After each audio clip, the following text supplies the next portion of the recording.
No, there's nothing else that tracks with LDL cholesterol because it's not a real number. It's a fictitious number. It's obtained by something called the Friedewald calculation. The LDL cholesterol reducing franchise, statin drugs, PCSK9 drugs, all that stuff, pay huge amounts of money. Just a few years ago, it wasn't uncommon for a pharma to make many tens of billions a year. It's because it pays so well, that's where all the attention is focused. Someone comes in and says, hey, I'm 52, and my dad dropped dead suddenly at 56 of a heart attack. Do I have that in store also? So we do a CT heart scan to generate a cardiac calcium score. And his score, let's say, is 400, which is a high score. And if you do nothing, a score of 400 yearly is 500, 25% higher. A year later, 625 or whatever. And every year you're closer to dying. What if we put you on baby aspirin, a high dose of a cholesterol drug like Lipitor 40 milligrams, cut the fat and saturated fat in your diet, and had you exercise? How fast does that score go up? 25% per year. It has no impact whatsoever on that measure. The good news is you, your family, your listeners have magnificent control over cardiovascular risk. And sadly, the last person to ask is the cardiologist or the general practitioner or the primary care doc. They don't know. Dr. Davis, as a cardiologist, what do you think is most important for us to be focusing in on when it comes to prevention of cardiovascular disease, things like heart attack and stroke? Jesse, it's such a huge topic and one that is so muddied and clouded by profit-seeking behavior among my colleagues in healthcare, the healthcare system in general, pharmaceutical industry, the medical device industry. These are companies who have discovered in the last 50 years that heart disease is exceptionally profitable. That's why even though there's at least lip service being given to prevention, there really is no real prevention going on.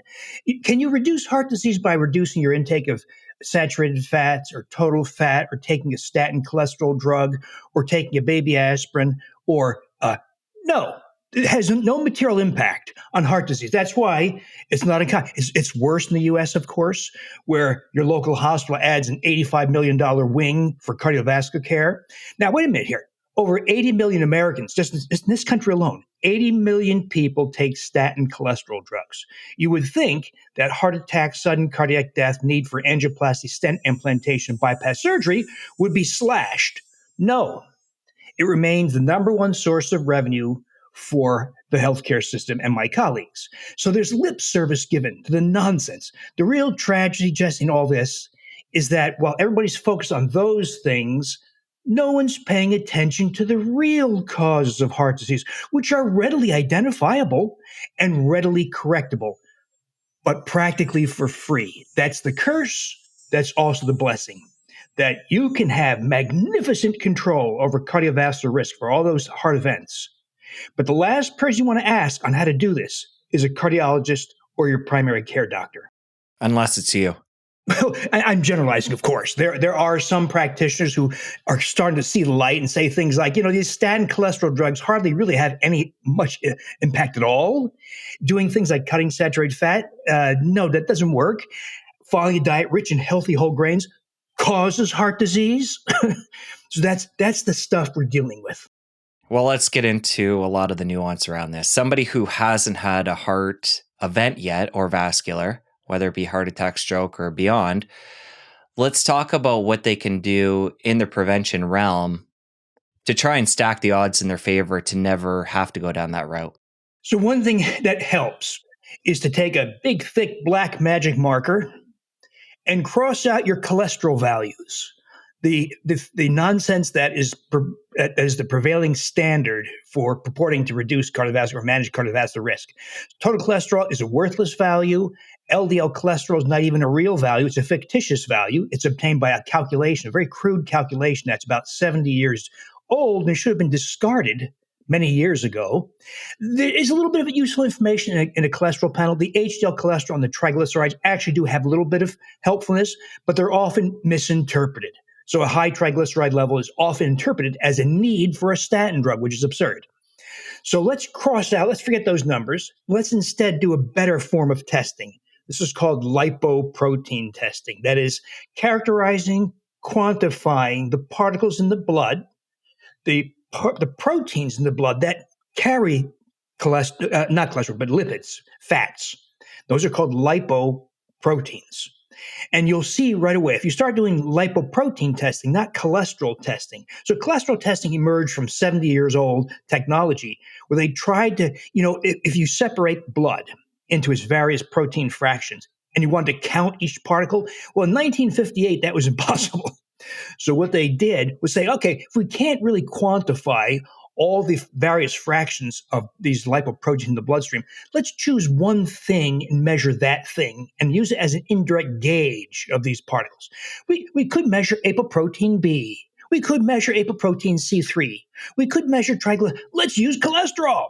So they used cholesterol to crudely guesstimate the number of particles in the various fractions of bloodstream.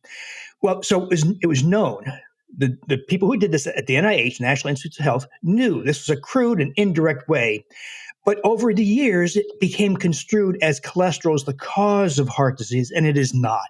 It was meant to be nothing more than a crude, indirect marker for the actual particles that cause heart disease. And we've been able to measure those lipoproteins, Jesse, for over 30 years. I've been doing that for 30 years. When you do that, when you discard cholesterol testing and do lipoprotein, the most common method now, it's changed, it's evolved over the years, but the most common method now is nuclear magnetic resonance, NMR, same as MRI, except we're not putting your body in the in the magnetic field. We're putting your plasma, the clear part of your blood minus red blood cells. And we can quantify and characterize the lipoproteins. You're going to see right away that two patterns emerge when you look at these patterns in the lipoprotein testing. It's VLDL particles, very low density lipoproteins rich in triglycerides, and small LDL particles, small low density lipoprotein particles, not LDL cholesterol that's meant to guesstimate LDL particles, but the actual LDL particles. We'll focus on small LDL. Why is small LDL an issue? Well, it's smaller, it's better able to penetrate into the walls of arteries. It's much more likely to be oxidized, much more likely. It's 8-fold more glycation prone, that is, prone to be changed by glucose. So consuming anything that raises blood glucose, like grains, the amylopectin A of grains, raises blood glucose, which glycates small LDL particles. It also triggers the formation of small LDL particles.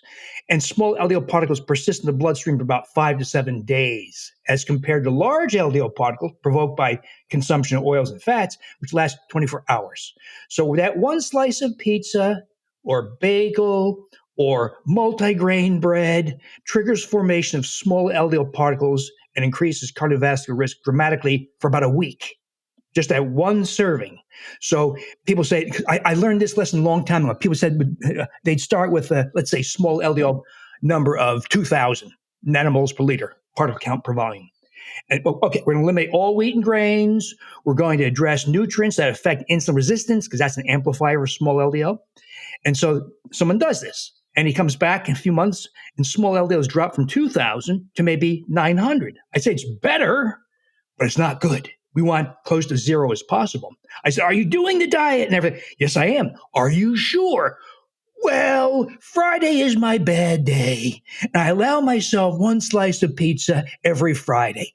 That's all it takes, Jesse, to increase cardiovascular risk for a week-long time period. Thereby, if you do it once a week, 52 weeks a year. So think about this. If that's true, and by the way, there are now 55 studies, 55, not 5, 55 studies that have demonstrated that small LDL quantification is dramatically superior to cholesterol testing. Then what, if there's such evidence, and this goes back 30 years, it's not brand new, 30, why? Because the way to manage small LDL is through diet. Diet is spectacularly effective in eradicating small LDL and thereby much of the risk for cardiovascular disease. In other words, there's no pot of gold for the pharmaceutical industry. So there's no sexy sales rep in a miniskirt or three-piece suit to tell the doctor, hey, no one's selling the diet, right? So even though the science has been worked out, no one's talking about it, no one's putting it to use. Let me make sure I have this correct. So coming back to that example, the pizza, having that once a week would elevate the small, dense LDL for a week. So there's potential there for threat from that over that week.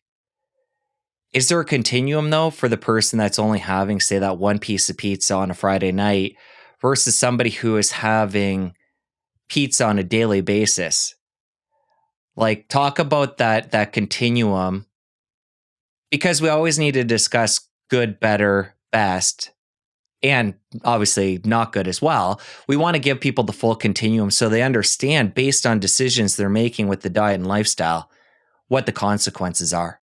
So in that example I use, which is it's a fictitious example, but it reflects real life, what happens in real life. So he goes from eating pizza and bagels and sandwiches every day and has small LDL of 2,000 nanomoles per liter, particle count per volume. He cuts it down to one slice of pizza a week. Now his small LDL is 900. We're trying to get to zero. So it is better. It is less harmful to eat those kinds of things. And by the way, this is a little complicated. How do you get small LDL out of a slice of pizza? Well, any carbohydrate, whether it's glucose, sucrose, table sugar, high fructose corn syrup, or the amylopectin A of wheat and grains, which is a sugar molecule. So you consume any of those things, and the liver converts them to triglycerides, to fats. That's called de novo lipogenesis, making new fats. So sugar comes in, liver converts it to triglycerides. Triglycerides are fats, and fats can't ride through your bloodstream by themselves, because if they did, they would coalesce and cause infarct, death of many tissues. Just like oil in your oil and vinegar, the oil coalesces into a layer. It would do the same thing in your bloodstream. So triglycerides as a fat can't ride in the bloodstream by themselves. They have to be a ride on a protein particle, lipoprotein. So the liver puts the triglycerides into VLDL particles, very low density lipoprotein. So sugar goes in, hepatic or liver de novo lipogenesis converts it to triglycerides that the liver then packages as a VLDL particle. VLDL particles are very rich in triglycerides, and they interact with LDL particles and make them triglyceride rich.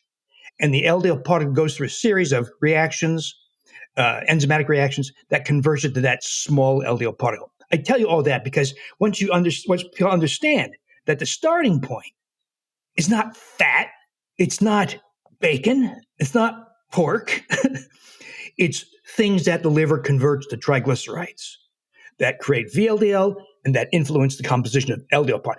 Now, this is really tough to try to explain this to a primary care doc who just wants, hey, oh, come on, what prescription do I write? Right? Well, there is no prescription. So what do you do to get rid of VLDL and thereby small LDL? Well, avoid the inputs, the sugars that start the process. So no sugar, no high fructose corn syrup or other sources of fructose, no amylopectin A of wheat, grains, and sugars. But you don't have to limit fat, don't have to limit calories. Eat all you want of the other things.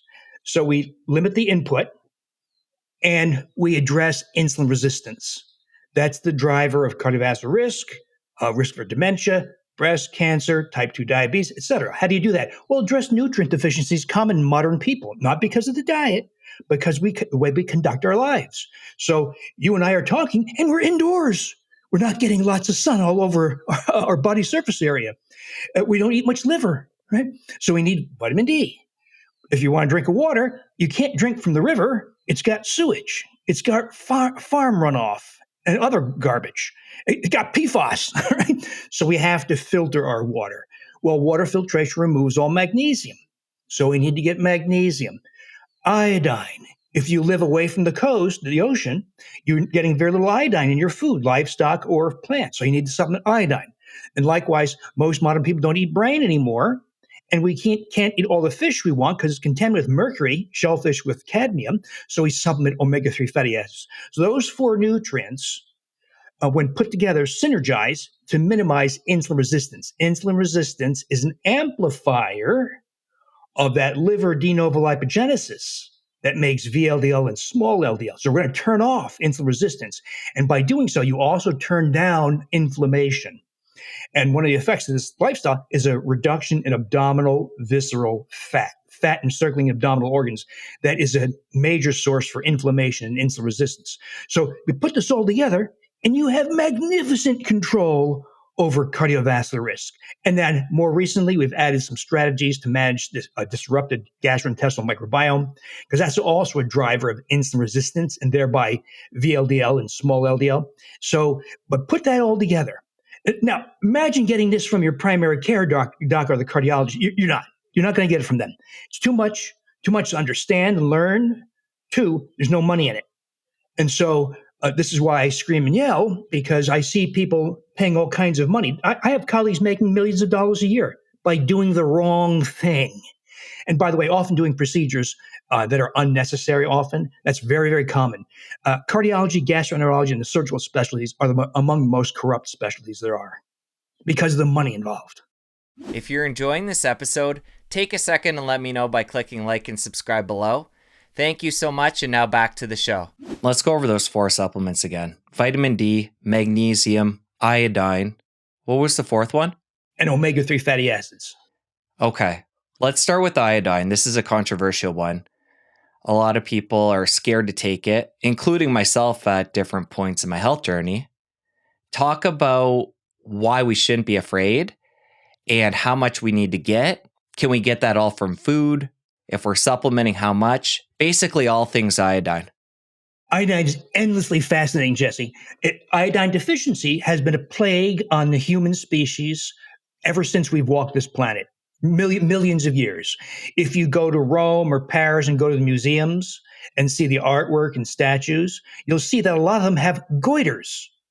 They have enlarged thyroid glands on the neck from lack of iodine. So iodine deficiency has been a plague on human existence for generations, thousands of generations.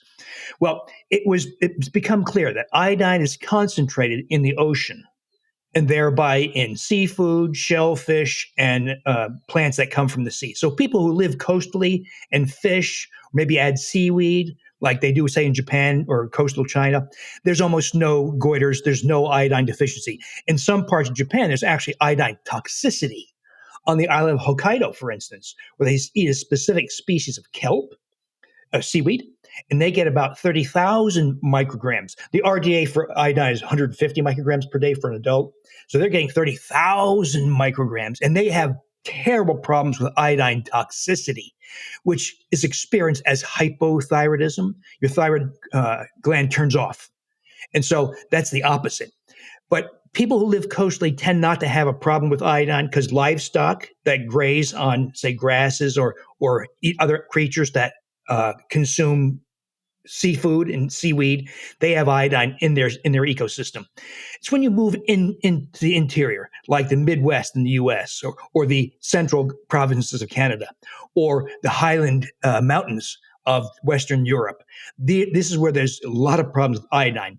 And when you have a lack of intake of iodine because you're not eating things coastally, thyroid gland enlarges, you become hypothyroid. So iodine lack and iodine toxicity is experienced both as hypothyroidism. So, and this was a huge problem in the U.S., about where I am right now, the Chicago, Michigan, Wisconsin, Illinois, Indiana, that area, about 30% of children had iodine deficiency. And this impairs growth. It impairs IQ, neurological development, and you can die of it. If our great grandmas, if you said, "Hey, great grandma, tell me about goiters when you were a little girl," she would say, "Jesse, you wouldn't believe it. My next door neighbor died at age 13 of heart failure.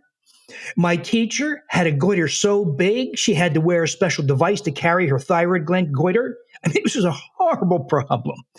And in 1924, it was figured out was lack of iodine. Well, in 1924, there's no internet, there's no radio, there's no TV. A quarter of the U.S. population is illiterate. How do you get this message to people? Well, the FDA said, well, everybody uses salt. Let's put it in salt. And they had a campaign to encourage people to consume salt, and goiters disappeared for the most part. And then, of course, in the 70s, 80s, the FDA saw that there are some people who have hypertension and sodium retention problems, not recognizing it, that it's due to their dietary advice. When you say things like cut your fat, eat more grains, everything in moderation, you cause sodium retention by the kidneys. But they didn't know that And so they said, quit using all that salt. So guess what's coming back? Not quite as forcefully as it was in the past, because the food system is globalized. We get avocados from Mexico, for instance, right? So it's not as bad as it was, but we're seeing some reappearance of goiter and iodine deficiency. Experienced often as fatigue, hair loss, dry skin, constipation, depression, and then at some point, enlargement of the thyroid. So obviously Now, it's going to depend where you're living, your access to different foods that contain iodine. But in a practical sense, what is somebody to do to assess where they're at on that continuum with iodine? And then you mentioned the iodine being in salt. Is that something we should be consuming? Because I hear there's certain caking agents and different things in traditional salt. Basically, in a practical sense, how do we assess where we're at? And then what do we do to maintain that optimal range? What I'd like to say, Jesse, is eat all the seafood and shellfish and seaweed you want. But we can't. It's contaminated. We have, as we all know, we've contaminated the oceans horribly, not just microplastics, but other compounds and fish, of course, mercury, shellfish, cadmium. And those are long persisting heavy metals. If you get cadmium from eating, say, clams, and you did that in the year 1998, it's still in your body. So it takes about 30 years for one exposure of cadmium to be reduced. 30 years. So I'd like to say eat all the seafood and shellfish and seaweed, but you can't. So you could use iodized salt. There are some reservations about some of the it's probably not as big a deal as people make out, but it's very difficult to rely on salt. It did work as a public health maneuver. So there's no question that iodized salt does work. But one of the problems with iodized salt is it only works if you are a very enthusiastic consumer of salt. And that's because once you open the canister, the iodine volatilizes, gases off in about 4 weeks. And so it does work if the entire family is going through the canister quite rapidly and everybody's salting like crazy. So it's not a real practical solution, even though it did work for many, many years. So the easiest solution is to get iodine as a supplement. Again, you can just buy very inexpensive kelp supplements, dried seaweed. The quantity is so small. There probably are some contaminants, but the quantity is relatively small. If you don't like that, you can get potassium iodide drops. The one thing I'd warn people about is there's a lot of nonsense going on with iodine, where there are some people saying things like take megadose iodine, which is complete, utter nonsense and very destructive, very harmful. Because I've had many patients who took that crazy, nonsensical advice that has no justification whatsoever, and they became iodine toxic. So the RDA, recommended daily allowance in the U.S. for iodine in an adult, 150 micrograms per day. How'd they get that number? They asked, well, how much iodine does an adult need not have a goiter? Well, is not having a goiter the same as optimal or ideal thyroid function? I don't think so. So I think it's probably more towards 300, 400 micrograms, something like not real high, like some people are advocating 20,000 or 30,000. But 300, 400, and you get that from kelp tablets or potassium iodide drops. Close your ears to the nonsense about high dose iodine. What those people are talking about and don't understand is when you take megadose iodine, for one thing, you can become iodine toxic starting at about 6,000 micrograms per day, and you become hypothyroid. So I had a very nice dietitian one time. She came to me, said, something weird's going on. I've gained 18 pounds. I'm sleeping 14 hours a day. And I can't function. What's going on? I said, how much iodine are you taking? 6,500 micrograms per day. And she became iodine toxic.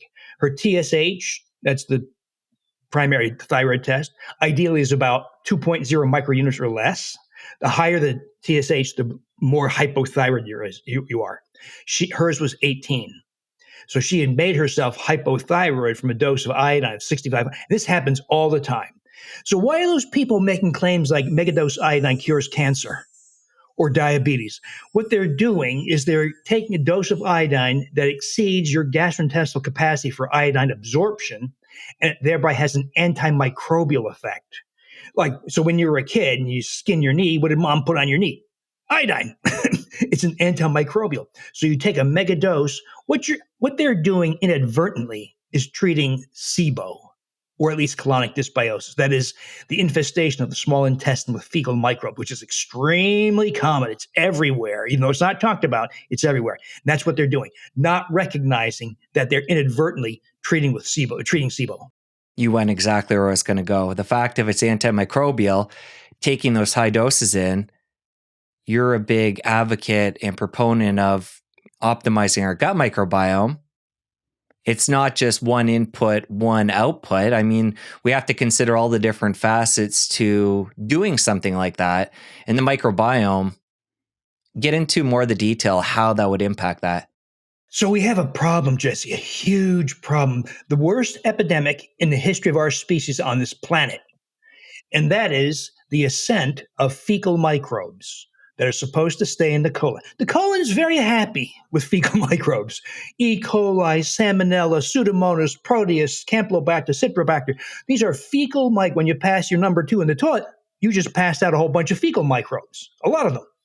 Well, modern people, because of overexposure to antibiotics, and probably a whole long list of other things, glyphosate, other herbicides, preservatives in food that have antimicrobial effects in food, but in you also, emulsifying agents like polysorbate 80 in your ice cream, all these things conspire to have reduced the populations of healthy microbes in your colon.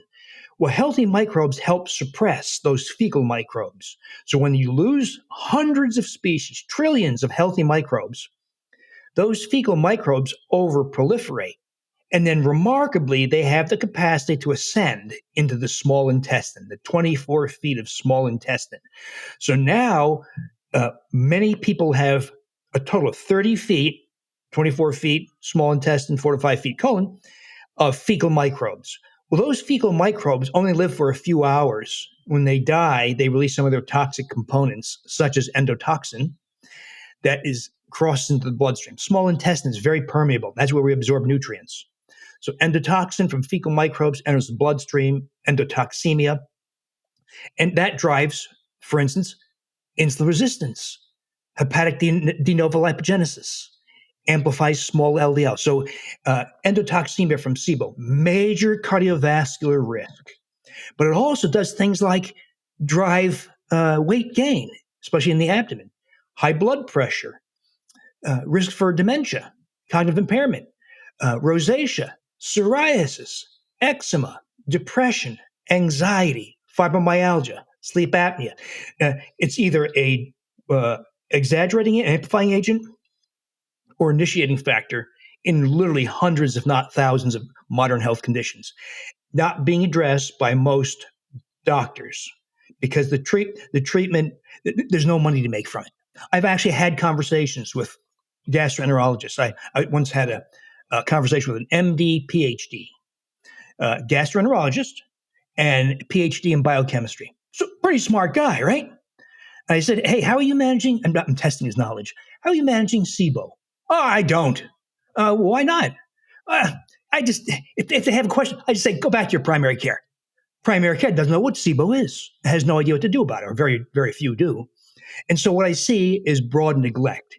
And one of the great tragedies here is that while they're doing their colonoscopies to look for polyps as a risk for colon cancer, they're not addressing the real causes of colon cancer, which is a disrupted gastrointestinal microbiome. And very interestingly, Jesse, a disrupted oral microbiome.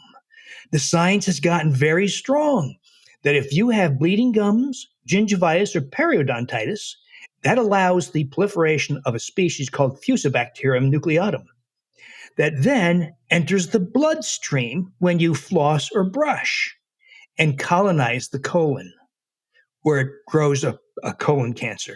So if a gastroenterologist was truly serious about wanting you not to have colon cancer, yeah, maybe do the colonoscopy, but then talk to you about how you correct the gastrointestinal microbiome in general, and then also assess you for the presence of Fusobacterium in the mouth, and then talk to you about ways to eradicate it.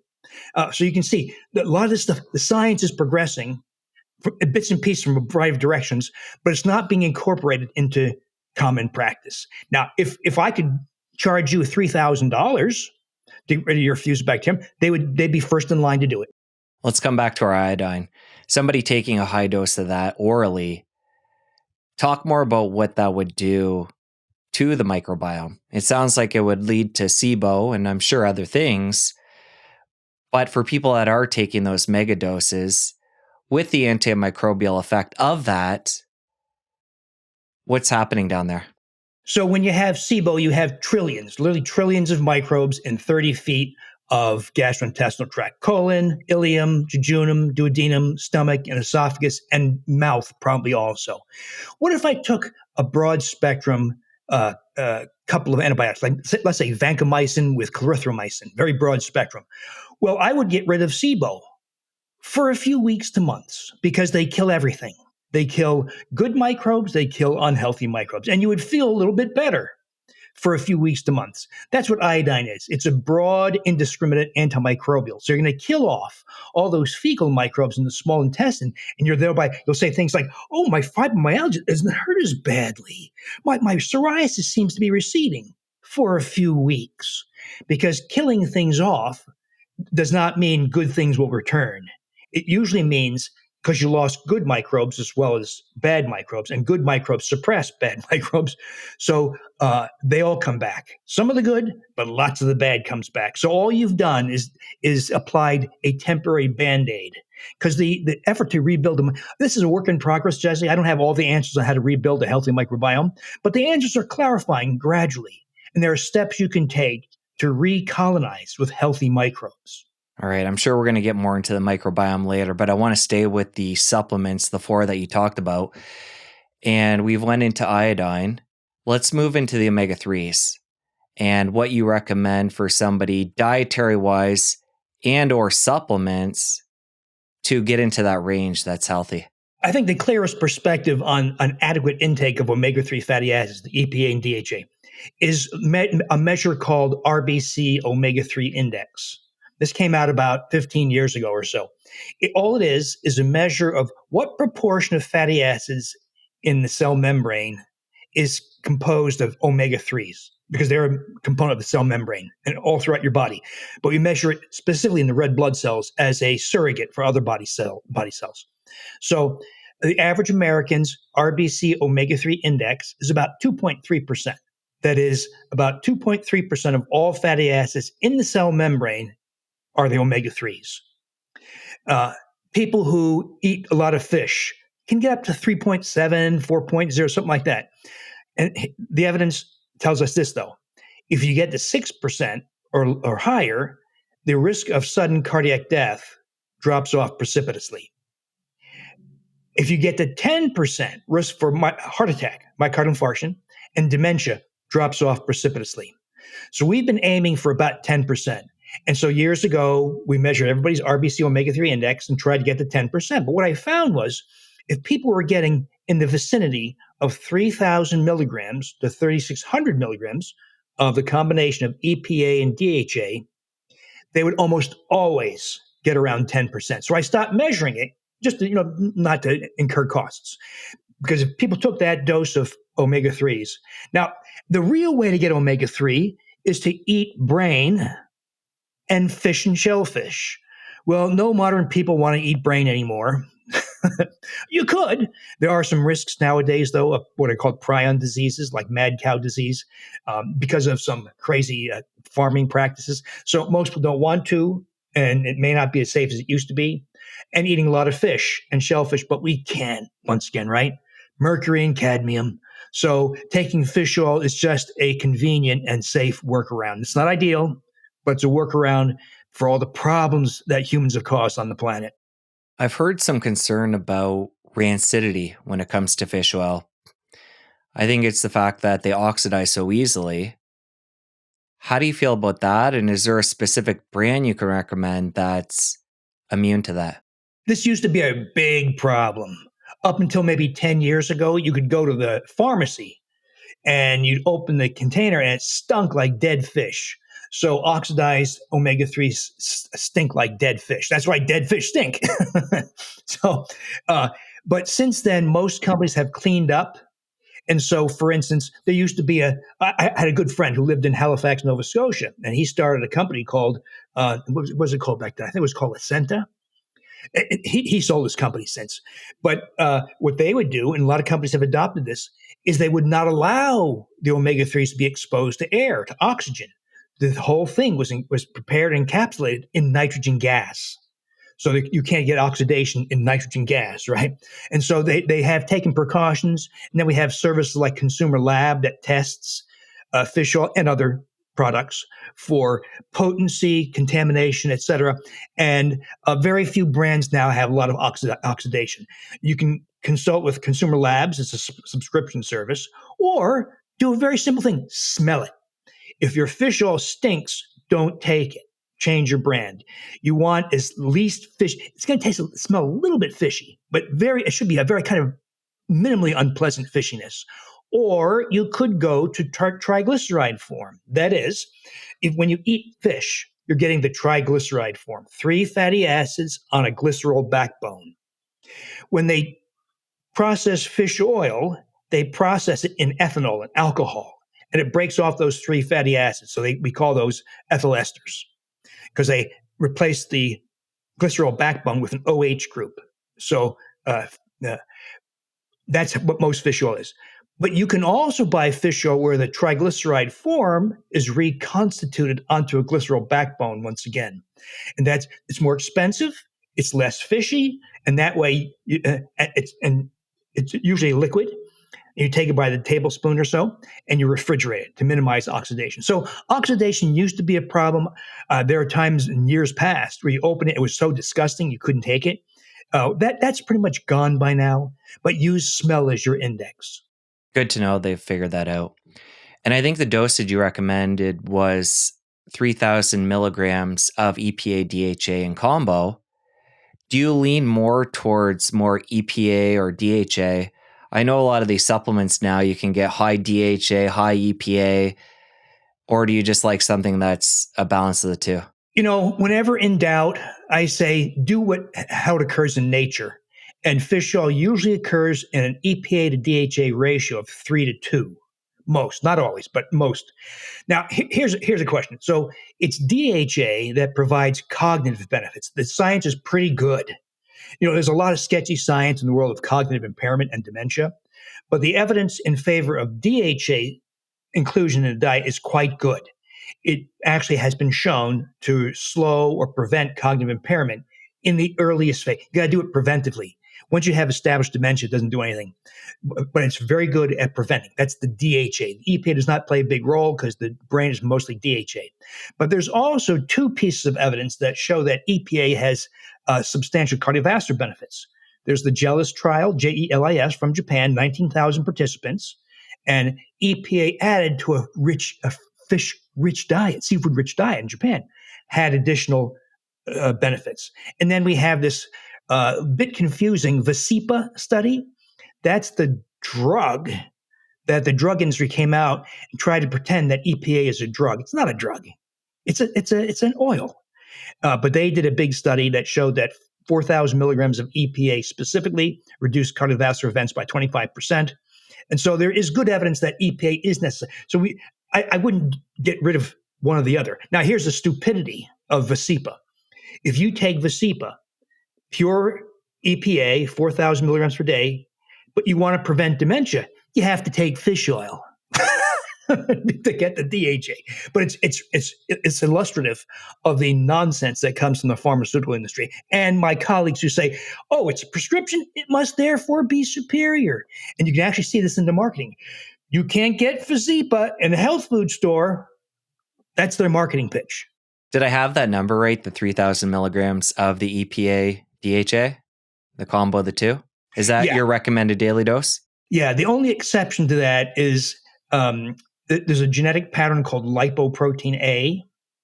This is getting down to the weeds. So sorry, but so there's a genetic pattern called lipoprotein A. These are people who tend to be very slender, very good at distance sports like marathon running and triathlons and biking and swimming. They tend to be very smart. They tend to be very good at numbers. So you see a lot of accountants, mathematicians, physicists, electrical engineers with this genetic pattern. And so slender, long distance, right? Smart, and very high risk for heart disease. Heart attacks at age 42. These are the people who they say things like this. Does marathon running cause heart disease? Because this guy was slender. He was 5'11" and weighed 139 pounds and crossed the finish line, had a heart attack. That's what confuses people. It's not the marathon running. It's the lipoprotein A that tends to cause people to seek out long distance exercise. Of course, the drug industry is working on a drug solution to this. But I would look at it differently. And they're going to charge you thousands of dollars, by the way, because it's a biologic. It's an injectable drug to treat this genetic pattern. But let's think about this for a moment. Okay, so people with lipoprotein A, slender, ultra fit, very good long distance exercise, and smart, and very tolerant to deprivation of water and food. They can go extended periods without drinking or eating. Now, wait a minute. In a wild environment, not a modern world, but a wild environment, these are people who can run faster, run longer, don't have to stop for food or water, and smart enough to outsmart their prey and other predators. I hear survival advantage. So here's a different question. What takes something that's a survival advantage and turns it into a cardiovascular risk? Here's what I saw. If you and I, without lipoprotein A, consume wheat grains and sugars, you get an explosion in small LDL, high blood sugar, abdominal fat, all the stuff, high C-reactive protein, measures of inflammation. If a person with lipoprotein A, skinny, fit, smart, cuts his saturated fat, eats more healthy whole grains, follows conventional advice, they have lethal levels of small LDL, VLDL. So you can have a 5'11", 139-pound guy who likes to run 7 miles on his off day, and yet he has an explosive quantity of small LDL, and he's a type 2 diabetic.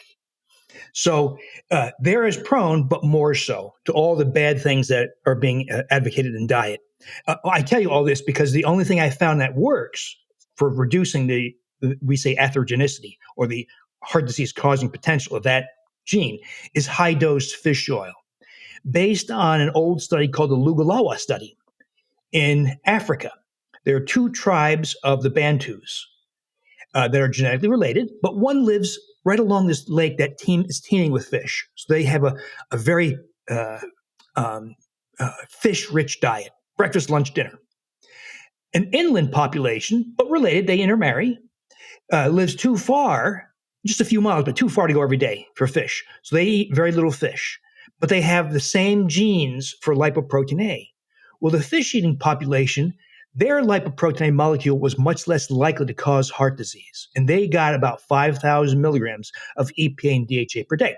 Now, that's an example of an observational study. It can't prove cause and effect, but given the absence of any real strategies for lipoprotein A besides wheat grain sugar elimination and insulin resistance reduction, I added high-dose fish oil, and Jesse, it works like a charm.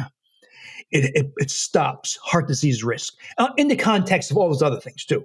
Wheat grain sugar elimination, all those nutrients that minimize insulin resistance and inflammation. Then we add high-dose fish oil to mimic the Lugalawa experience, and it has worked. It has halted the progression of coronary, heart, and carotid disease. As you talk about upping the dose of fish oil, it gets me thinking about, which could be a total myth. This is something that used to be talked about more, I found. The fact that when you take fish oil, you have to worry about your blood thinning. Within the doses that we're talking about here today, is that a concern at all? No, it's a misinterpretation by my colleagues who confuse blood thinning with correction of blood coagulation. When you take omega-3 fatty acids, there are improvements in your capacity to clot blood. For instance, a lot of modern people have high levels of a protein called fibrinogen, which is a clotting protein. So it's not uncommon for somebody with a big belly and pre-diabetic and high blood pressure and lots of small LDL, they have a high level of fibrinogen, let's say 390 milligrams. You take fish oil and it reduces fibrinogen. That's not blood thinning, that's correction of an abnormality, but it's interpreted as blood thinning. And so a fish oil, to my knowledge, there's never been ever a report of hemorrhage or bleeding from fish oil. Because I hear this a lot from people. I'm going to have surgery in my gallbladder or whatever. And the surgeon says, stop taking all fish oil. So I say to them, did they also tell you to stop eating fish and shellfish? No. In other words, it's unclear thinking, Jesse, but it does not thin the blood. It normalizes blood clotting. All right. Important we get into that, though. It is still something that's being said. How do you feel about krill and cod liver oil? Those are another couple of supplements in that realm of fish oil that people are taking in our world. Do you feel like one is better than the other for different circumstances?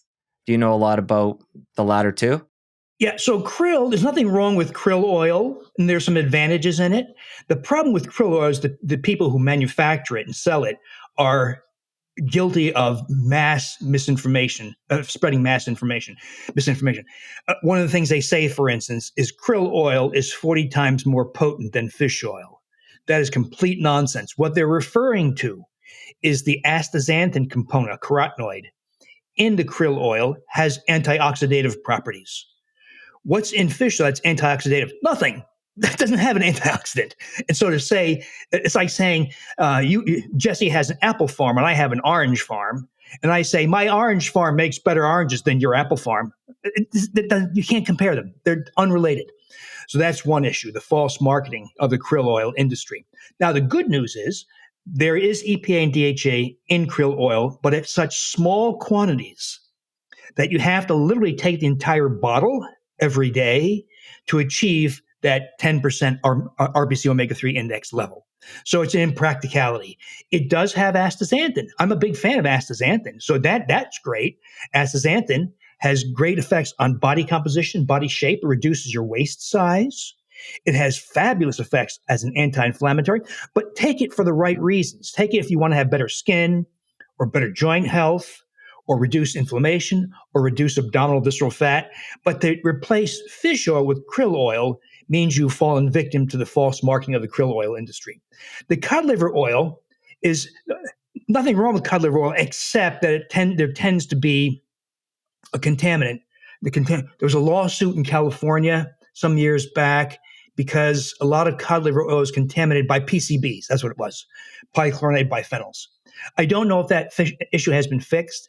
The other reservation about cod liver oil is when you have a fixed ratio, vitamin A and vitamin D, and you want to alter one of them, it's kind of hard to do that with cod liver oil. So I've never really been a fan of cod liver oil because a lot of us use higher dose vitamin D, and it's hard to do that in cod liver oil without becoming hypervitamin A exposure. Got it. And earlier you were talking about these omegas getting incorporated into cell membranes. This gets me thinking about from the other end of the spectrum, toxic oils, seed oils, or vegetable oils that are often talked about in the health world today. Talk about how you see those. Is this something that you totally avoid? Do you think this is being overblown? Because it seems to be something that's actually gaining momentum in our world lately. People saying that these oils are actually worse than sugar. So how do you feel about them? I think that's a bit of an exaggeration, but here's something to bear in mind. So we're talking about linoleic acid, the so-called omega-6. Well, what if you were to completely avoid omega-6 linoleic acid? You would eventually die. It's an essential fatty acid. So you can't do away with omega-6s or linoleic acid. Your body actually needs it. What we don't need is the excessive quantities being introduced through such things as corn oil, mixed vegetable oil, cottonseed oil, all this, as you point out, seed oils that are rich in linoleic acid. So that's where the overexposure comes from. But you still get some in extra virgin olive oil, avocado oil, the fat in meats and poultry. So you can't avoid them. But you cannot have the wild overexposure that comes from processed and ultra-processed foods and fast food. So that's what we're trying to do. But you still need them. Got it. All right, let's move into magnesium, another one of the supplements you recommended. Let's talk about, there are so many different types of magnesium in supplement form. What type do you recommend? How much? And there's a lot of people, including myself, that like to take it before bed for its supposed help with sleep. I mean, that's very subjective. I can't say I've noticed a specific difference with sleep when I've done that. But Let's talk everything magnesium and how you feel about that as a supplement. Well, in an ideal world, Jesse and his family would get up in the morning, go to the river or stream, and drink water. But we can't, right? It's got sewage, farm runoff, all kinds of other garbage in there. So you can't just drink that water. So you have to filter it. Either your city filters it, or maybe you filter, or maybe both. And water filtration, you'll see it's an A water filtration system. They're extremely good at removing all magnesium. The family gets up in the morning and you go hunt for wild plants that you know are safe. And wild plants are rich in magnesium. Cultivated, farm-sourced produce is very low in magnesium, typically 80 to 90% less magnesium than wild plants. And so most of us don't anymore remember what plants are safe to eat, nor do you want to go out in the cold and dig for roots and gather plants. So no one really does. Very few people do that. So we rely on magnesium supplementation to compensate for the deficiencies of water and plants, produce. Now, the form of magnesium, I think, is a bit overblown. It does have an effect, and you can put this to use. For instance, magnesium citrate is better as a laxative. If you have some constipation issue, regularity issues, magnesium citrate is a good one. But there are multiple good forms: magnesium chelate, magnesium malate, magnesium chloride. There's many good forms. The key is to look at the quantity of magnesium, not the total weight. So if it's magnesium malate, the tablet may weigh like 1,200 milligrams, but you just want I think it's 130 milligrams, something like that, of magnesium. So you want the so-called elemental magnesium. And you want on the order of about 400, 500 milligrams. One of the advantages of all the things you and I have been talking about is, so we get rid of grains, we thereby rid ourselves of phytates that bind magnesium, and you poop it out. So no wheat, no grains, you don't bind magnesium anymore. Eating better food, like organic food, a little bit higher in magnesium. And so there's some advantages in what we're doing that amplify the benefits of magnesium and your retention of magnesium. Because it's the most important thing you can do for bone health.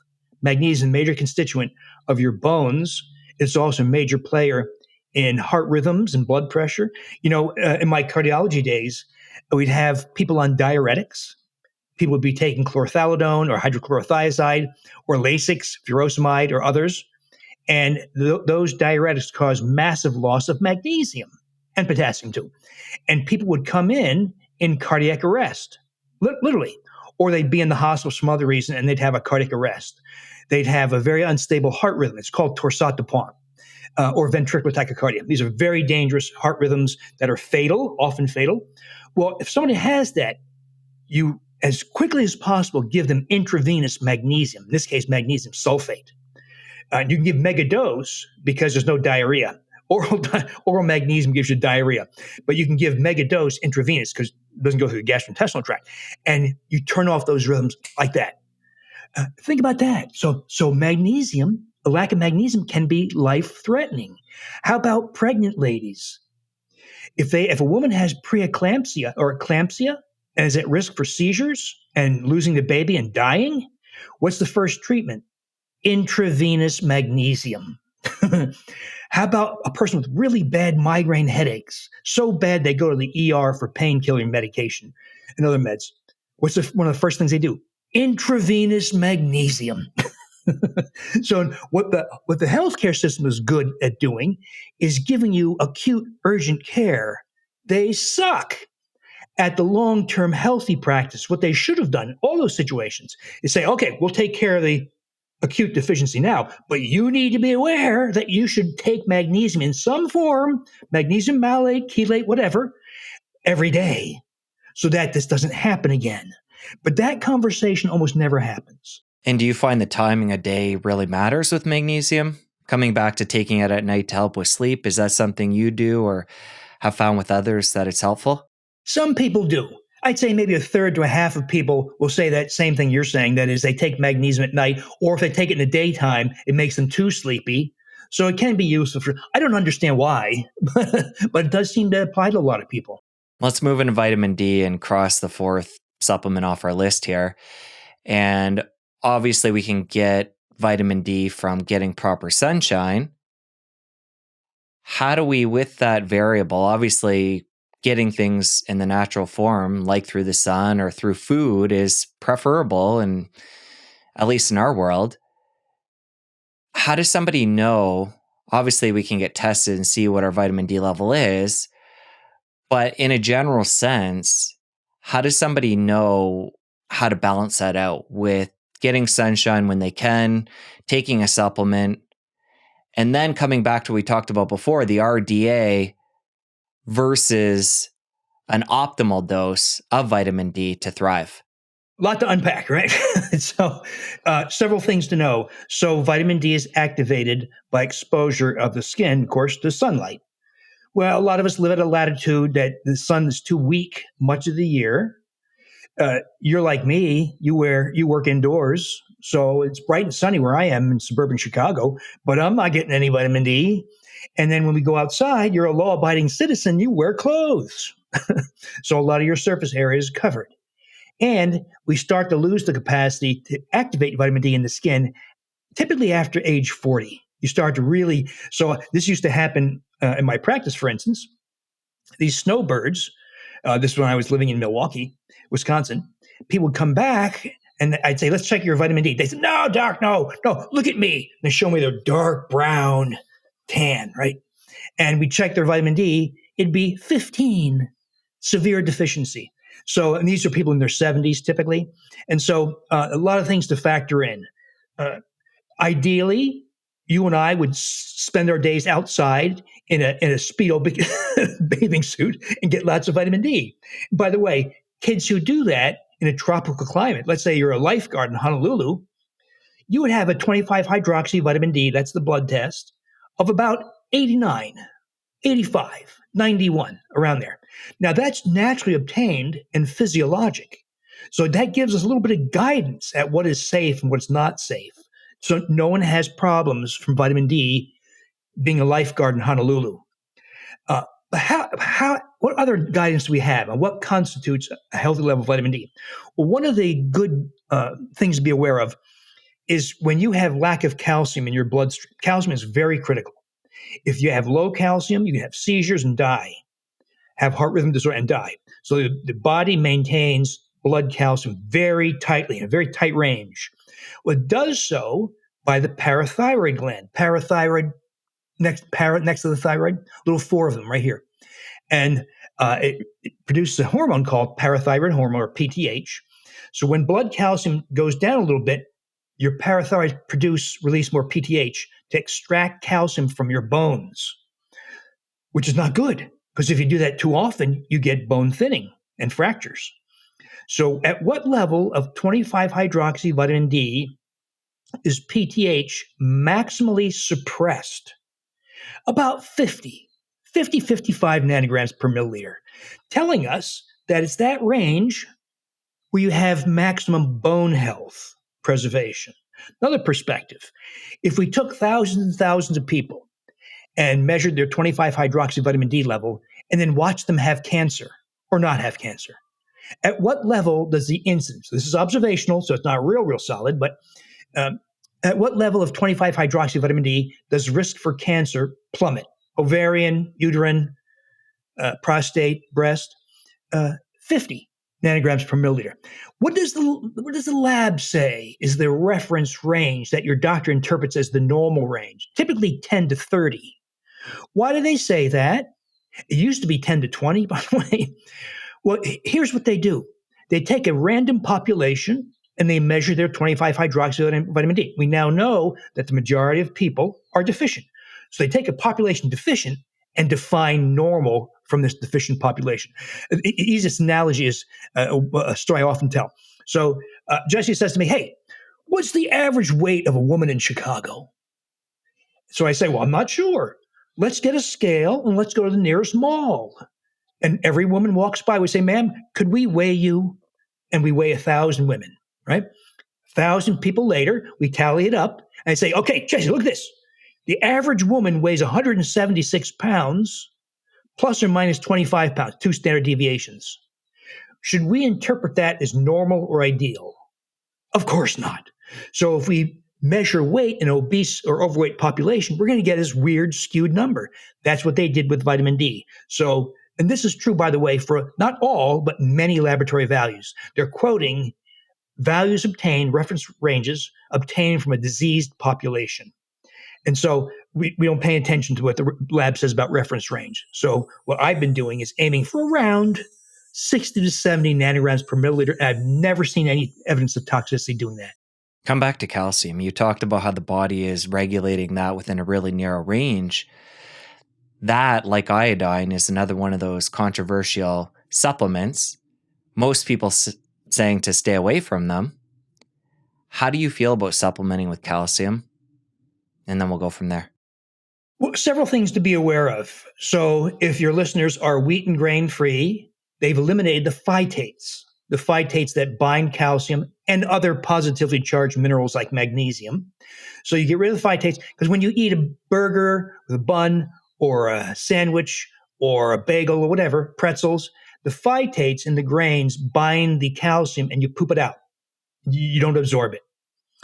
When you get vitamin D, it enhances dramatically intestinal absorption of vitamin D. If you take steps to improve your microbiome, especially eradicate SIBO, fecal microbes, that block absorption of vitamin D, and you cultivate a return of healthy microbes like lactobacillus, bifidobacteria, and others, you enhance calcium. So those of us following these kinds of lifestyle changes are hyper absorbers of calcium that you get from broccoli or kale or spinach and those kinds of things. Another issue to be aware of, evidence out of mostly Australia and New Zealand, where this is observational, so it's not real solid, but it's concerning that people who take more than 500 milligrams of calcium all at once, so-called bolus dosing, so you're not getting a little calcium from broccoli, a little calcium from kale, a little calcium from maybe yogurt. In this case, you can take it as a bolus dose. So a lot of ladies will take, for instance, 1,200 milligrams all at once. Well, that sudden burst of calcium has been associated with an increase in cardiovascular death. And so it's a tough thing to prove, though. If I said to the ladies in the audience, all right, we're going to do a study. I'm going to give you a tablet. It may contain a high dose of calcium. It may be a placebo. And I want to see if you're more likely to die. Well, no one's going to. It's unethical. No one would do it. So this happens over and over again. When something bad could happen, it's really tough to prove because you can't ethically do that to people, nor would people do it. And so we're left with this kind of indirect evidence that people who take more calcium appear to have. By the way, and calcium supplementation almost does nothing to increase bone density. It may have a modest effect in the first year, but not much after that. I would prefer to be a hyperabsorber of calcium and get calcium from whole foods, from real foods, not ultra-processed foods, but whole foods like vegetables, those kinds of things. All right, to make sure I have that correct then, if we're living a healthy lifestyle, we're going to absorb more calcium from the diet. Taking too much in supplement form in a bolus could be problematic. The other caveat to supplementation is it doesn't necessarily help the bones. Is calcium supplementation therefore fit in any dose for any specific population? Because I feel like, and you'd know better than me, this would have been a common recommendation by a family doctor, especially to women as they age, to maintain bone mass, to take calcium. Yeah, we know with good evidence that calcium supplementation may have a very modest effect in the first year of supplementation, but not much beyond that. But once again, the crime here is that my colleagues pay attention only to calcium and often don't pay attention to the other things that really matter in preserving bone health. Magnesium, big role. Restoration of Lactobacillus reuteri, a big role, that via oxytocin. Restoration of other healthy gut microbes, other lactobacilli, bifidobacteria species that enhance calcium absorption. How about exercising that stresses the axial spine and pelvis? That helps prevent osteoporosis and fractures. Maybe K2. K2 is a little uncertain. It does help for bone strength, not necessarily bone density. So if a woman takes vitamin K2, let's say 180 micrograms of the MK7 form of K2, she won't see an improvement in her bone density on a DEXA, but she'll have less fracture. So it's presumed that K2 somehow strengthens bones, maybe via the collagen component, but it doesn't increase bone density. So just a little clarification of thinking. Collagen helps strengthen bones, though once again, you won't see that in bone density testing. Bone density testing is a flawed method. It only tests stuff that adds the calcium in bone and mineralization of bone. It doesn't test for the strength of bone. That has to change over time. But there's going to be a replacement of bone density testing with bone strength testing. But an issue for future. So, rhodorite, a big advantage in preserving bone density. Collagen. So why would collagen work? Well, bone is largely collagen. And most modern people lead a collagen free or reduced diet because we've been told cut your fat and saturated fat. So most modern people have abandoned consumption of brain and tongue and heart and stomach and intestines rich in collagen. And so most people don't want to eat those things anymore, sadly. So you can go to a collagen supplement. Well, I would tell your listeners, don't fall for this nonsense talk of bone broth. So we now know bone broth, that is prolonged boiling of the bones and the addition of vinegar to mobilize minerals. It does mobilize some minerals like calcium, magnesium, but it also releases the lead. So bone is naturally a repository for lead. This is true in humans, it's true in animals. So when you boil it for an extended period and add vinegar, it mobilizes the lead. And the amount of lead in a liter or a quart of bone broth is approaching what the EPA would label toxic. So if you're consuming a lot of bone broth, you're getting toxic levels of lead. They're going to stick with you for decades. So I tell people, make it doesn't sound good, but make carcass broth. Let's say you bake a chicken. You eat the drumsticks, you eat some of the meat, right? And then save the skin, ligaments, tendons, and some of the bones, and whatever else you have, some of the meat, maybe if you have the liver or something. Boil it for a limited period, maybe 4 hours to release the meat and fat. Don't add vinegar. And you'll have maybe a little bit of lead, but you won't have the toxic levels of lead that occur in bone broth. That's true, by the way, for both homemade and commercially made bone broth. All right, really important. And is that as much of a concern if the animals are healthy? If it's like grass-fed, grass-finished cow that you're using the bones from, or pasture-raised chickens? How much of a concern is it with healthier animals? Sadly, no one's done that analysis and compared. So I'll bet you it's a little bit better in organic or pasture-raised, but we have no proof of that. Are you a fan of bone marrow? Eating that periodically? Yeah, I mean, most modern, it's a real hard sell, Jesse, to tell modern people, eat bone marrow, get some brain, get some thymus and liver. It's really tough. So very few people, some will do it. Some will do such things to inch their way into it, like get some ground liver and mix it with ground beef. And a lot of people do that. Some people have the courage to make some tongue. But it's a really tough sell. Buy sausage in casing, in real casing that has collagen in it. But because it is hard for modern people, they're squeamish. It's kind of hard to get these things sometimes. Last time I tried to buy heart at a butcher, I had to sign a release that I wasn't going to do evil things with it. No joke. So I have this straight. Those white collagen powders, which is an element you'd find in bone broth. In that case, whatever they're doing to extract that and making that powdered supplement, that won't be a problem with the lead? The times I've seen analyses, there has not been lead or other heavy metals. But not all products have been tested to my knowledge, so you have to be careful. I'm hoping Consumer Lab would be testing collagen for lead content, but so far the analyses I've seen, there's been no lead, thank goodness. But collagen's really interesting, because here's an issue. People who cut their fat and eat more healthy whole grains or follow a diet, everything in moderation, typically have rise in blood glucose.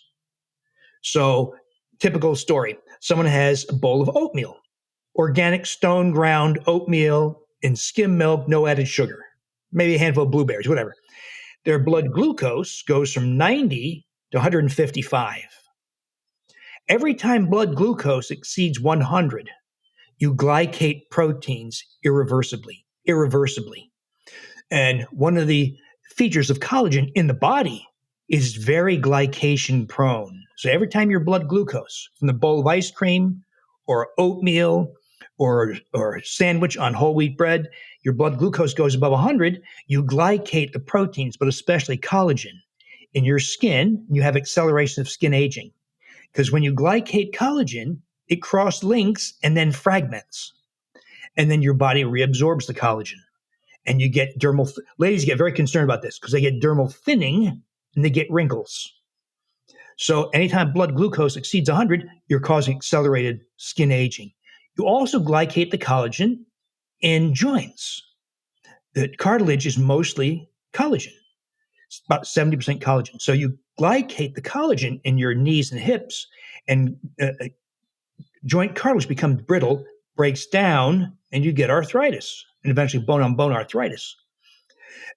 You glycate the collagen in your bones, and you weaken the bones. So glycation, very important fundamental process underlying many of the phenomena of aging.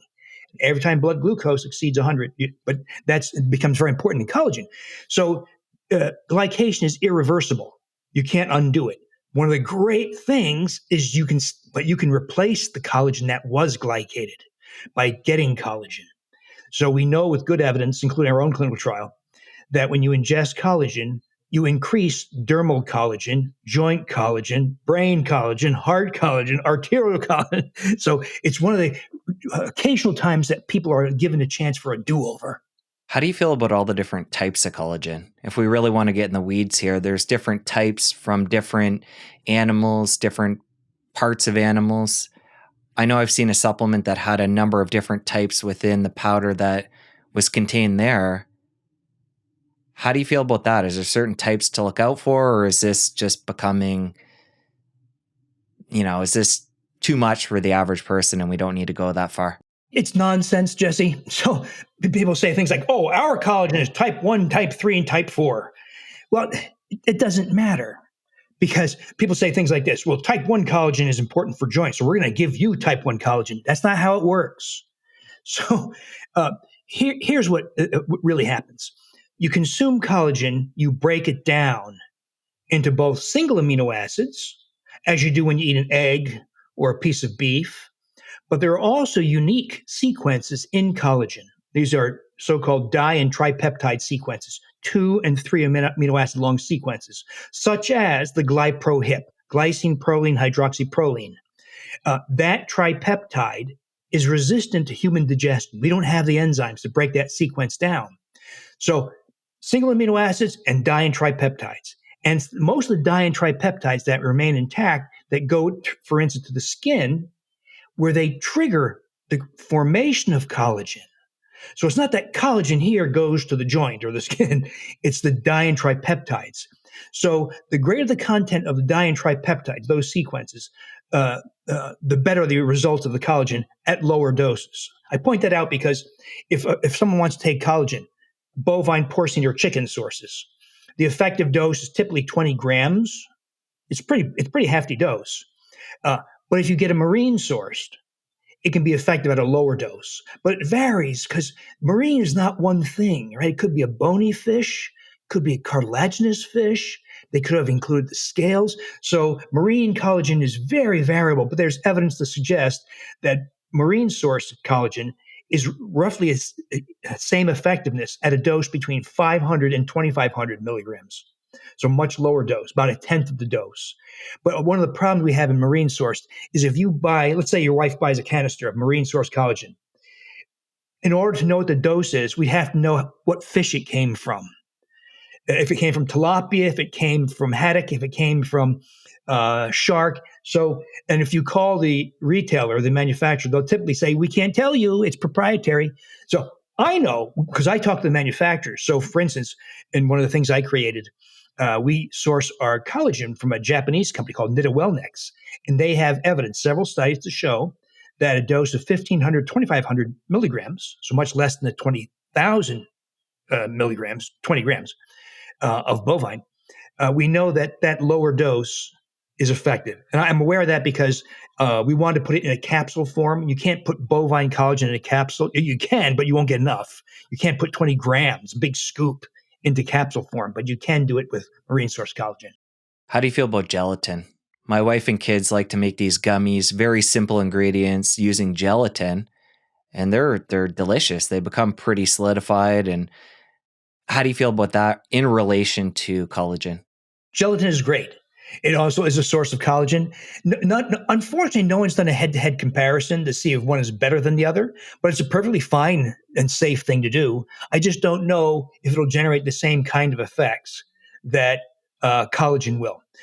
For example, if you take 20 grams of bovine collagen every day, and we do something called high-resolution skin ultrasound, where we measure the thickness of the dermis. A lot of ladies are very familiar with topical products that affect the epidermis, the external, but really don't do much for the dermal layer beneath. And it's the dermis, the dermal layer, where skin health and appearance is determined.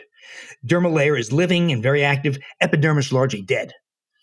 So if you take collagen and we were to do high resolution skin ultrasound over 90 days, 3 months, we'd see about a 6 to 7% increase in the thickness of the dermis, and we would see evidence of collagen deposition because of those diene tripeptides, not because of type 1 or type 3.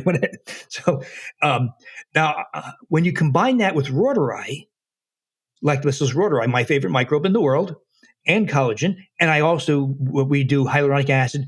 Hyaluronic acid, another example of something we've abandoned because it's rich in brain and skin and other organs. So we've lost collagen, lost hyaluronic acid, and modern people live a diet of processed and ultra-processed foods, get very little carotenoids. So I threw a carotenoid in there, astaxanthin, the same kind of astaxanthin that's in krill, and we got a 15% increase in dermal thickness. So it makes ladies crazy because they lose their wrinkles. So is this all part of a supplement that people take internally? Part of a product, yeah. Or you can just do like a lot of us do, make the rhodori yogurt and get those things individually. Collagen, peptides, hyaluronic acid. The dose of hyaluronic acid is typically 120 milligrams. I'm a little skeptical about that, though. So if you ate a 4-ounce serving of sheep brain, how much hyaluronic acid would you get? About 7 milligrams. So 120 is actually a very respectable dose. But hyaluronic acid is really interesting stuff, Jesse, because most fibers come from plants, right? Celery, tomatoes, blah, blah, blah. Hyaluronic acid is an example of a fiber that comes from animals, mostly brain and skin. So I see people doing this. Oh, I'm going to buy boneless, skinless chicken breast. Don't do that. You just throw away a source of hyaluronic acid and collagen. But here's the thing. Hyaluronic acid is a fiber, and it's a wonderful fiber because it causes proliferation of species that are very beneficial. These are species like Akkermansia, Faecalibacterium, Ruminicacea, Lactospiraceae. It suppresses fecal microbes, the proteobacteria, and it strengthens the intestinal barrier. So hyaluronic acid, absent from the diet of almost all modern people, when added back, has magnificent effects. Smooths the skin and acts as a fiber on your microbiome and introduces very favorable changes. So you do all those 4 things, and you get huge benefits on skin, joint health, and even vaginal health. All right. So hyaluronic acid, this is a topic I want to delve a bit deeper into. You mentioned brain it would be found in, which is something most people aren't going to eat. It sounds like it's in skin of animals. If somebody is having skin on their meat, they're obviously going to get some there. But any other sources, things people can include to up that? Organs. And you can see the problem here. So thankfully, because most people don't want to consume organs or don't do so habitually, you can get it as an inexpensive supplement. It's very easy. It's very cheap. So it is easy to get. It does help maybe to have some skin, like when you have chicken or poultry or fish, eat the skin. That's an easy way to get some hyaluronic acid. So what are the 4 again? Rhodori, hyaluronic acid, collagen. You mentioned 4 things we can take that help with the skin. And the carotenoid, astaxanthin. A lot of carotenoids have beneficial effects on skin and joint and have anti-inflammatory effects. Carotenoids like lycopene, lutein, zeaxanthin, cryptozanthin. I chose astaxanthin because, one, it has the most potent antioxidative, anti-inflammatory effects, and it's been shown to reduce your waist circumference, as well as generate very important effects in skin. So almost all carotenoids also protect you from sun damage because they inhibit an enzyme called matrix metalloproteinase in your skin. So let's say I get a sunburn. Well, I just fragmented and damaged my collagen. And the next thing that happens is that enzyme, matrix metalloproteinase, is activated to clean it up. And that's why people get too much sun, get real crepey skin. That's from sun damage to the collagen and then resorption of the collagen by matrix metalloproteinase. Well, astaxanthin, as well as other carotenoids, are potent inhibitors of matrix metalloproteinase. It blocks the reabsorption of collagen. So here, what we're doing here is we're getting Lactobacillus rhodori via oxytocin, stimulates collagen production in the dermal layer and other parts of the body. We're getting collagen, the building blocks for collagen via those di and tripeptides. We're getting hyaluronic acid, which is wonderful effects on the microbiome, and also increases moisture in the skin in the dermal layer, also increases the lubricating fluid in your joints, synovial fluid. We get astaxanthin as a carotenoid, which turns off matrix metalloproteinase and has other anti-inflammatory and body composition changing effects. Put it all together, Jesse, and you get this huge combined effect on multiple aspects of health. Smoother skin, better joint health, better vaginal health, better reproductive health, and you're happier and you like people better and you're more generous. That's all via oxytocin. And the rhodori is, Jesse, it's so interesting for so many reasons. So one interesting thing is it causes release of the hormone of love and empathy, oxytocin. I also call oxytocin the hormone of body shape and composition. That's true. But it also takes up residence, very unusual, in the small intestine. Most microbes take up residence in the colon, unless they're fecal microbes, in which case they do ascend. But rhodori is unique in that it naturally and normally colonizes the small intestine. But almost everybody's lost it because it's very susceptible to common antibiotics. But you restore it, takes up residence in the small intestine, 24 feet of small intestine, where it produces bacteriocins. These are natural antibiotics effective in killing fecal microbes. So all the people, by my estimation, in the US alone, 150 million people. That's a conservative estimate. And there's a rationale behind that. 150 million people have infestation of their small intestine by fecal microbes. Well, loss of rhodori is probably one of the reasons why that happened. Restoration of rhodori because of small intestinal colonization, bacteriocin production, starts the process of eradicating them and pushing it back. What can you expect? You can expect your waist to start shrinking. You can expect some redness to start going away. You can expect a reduction in blood pressure, blood sugar, visceral fat, skin rashes, joint pain, depression, anxiety. So just the restoration of rhodori, Jesse, is a hugely powerful advantage. Now we're going to amplify it with those so-called cofactors that are lacking in the modern diet. And the difference between what you're talking about now, using rhodori to attack SIBO in a healthy way, versus the iodine before, which is just like a nuke going down there and killing everything. This is more selective. And you mentioned all the additional benefits of rhodori as well. Yes. So rhodori is what we call a keystone microbe. It's kind of like plankton in the ocean. Plankton, little tiny creatures that filter feeding creatures like whales and jellyfish rely on. They filter and that's how they live. What if plankton populations start to diminish, as they have, by the way? We're going to start seeing die off of whales and jellyfish. Well, rhodori is the same way. If you don't have rhodori, it doesn't support the other many other microbes. Restoring rhodori begins the process of restoring other healthy microbes. There's more to do. Fermented foods are very important. Fibers, very important. But hyaluronic acid, this forgotten fiber, Jesse. No one's talking about hyaluronic acid. It's one of those important things people can do for their microbiome, as well as skin, joint, and brain health. All right, Dr. Davis, a couple loose ends from earlier on in the conversation I want to make sure we tie up. Vitamin K, I want to come back to that one, which is often found in supplements with vitamin D. You quickly touched on it. Get more into the nuance there. Is that something we want to look for in a vitamin D supplement? And the way I understand it is the K, and we're talking about K2 here, it helps not bone, but calcium deposit in the right areas of the body that we want it versus in unhealthy areas. So I'll have you talk about that. That's kind of a half truth. There's a lot of misinterpretation. One argument, for instance, is that if you take vitamin D without K2, you will calcify your arteries. That's utter nonsense. There's no basis for that. What do we know it's true? We know that K2 intake strengthens bones. It does not increase bone density. It only strengthens bones. So probably via a collagen mechanism, probably. That evidence is mostly out of Japan, where it was recognized that people who ate natto, which is fermented soybeans, it's disgusting. My mom was Japanese. She tried to feed us natto. It's disgusting. It looks like snot.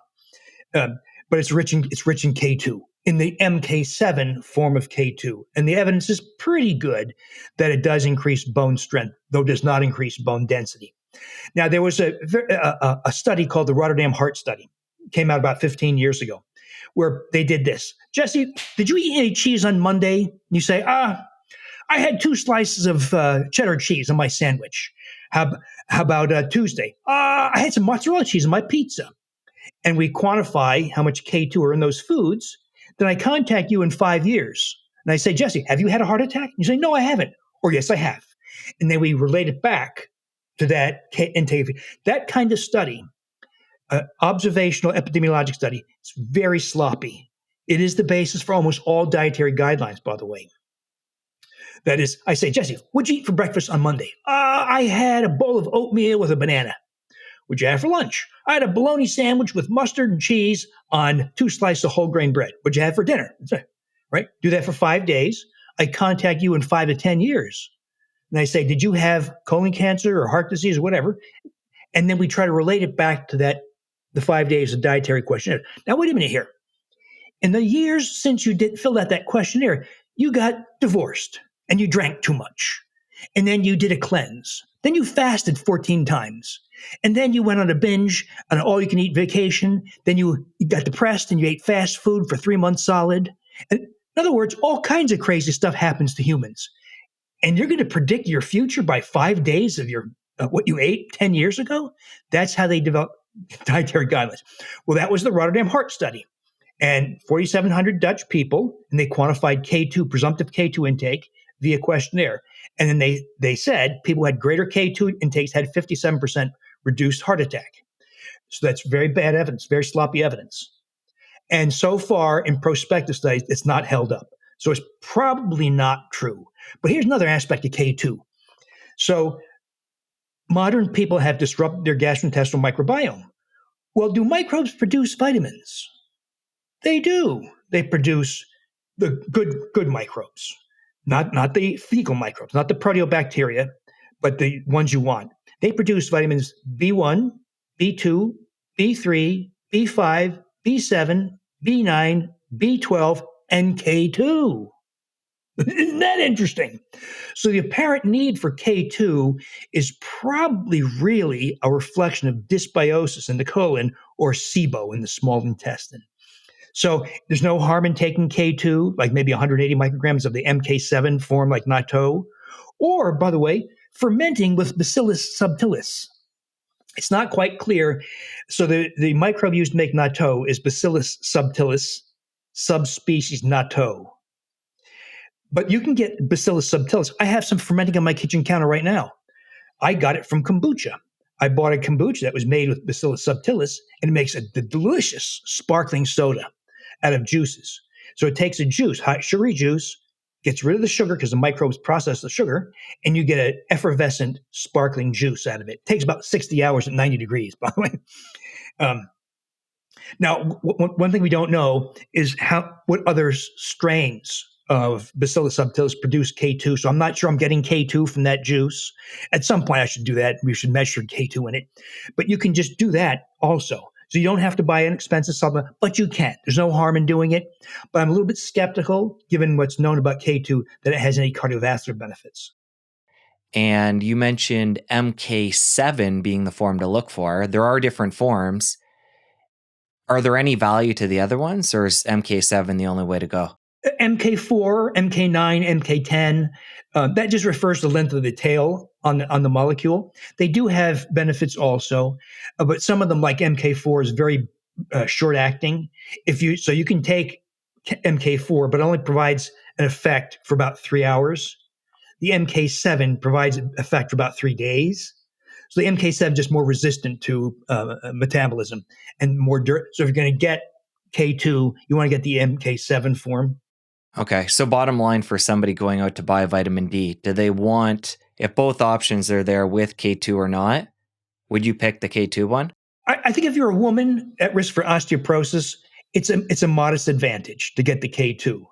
But it's once again hard when you have a combination to alter the. What if you prove to have a low vitamin, 25 hydroxyvitamin D, and you want to increase the D intake?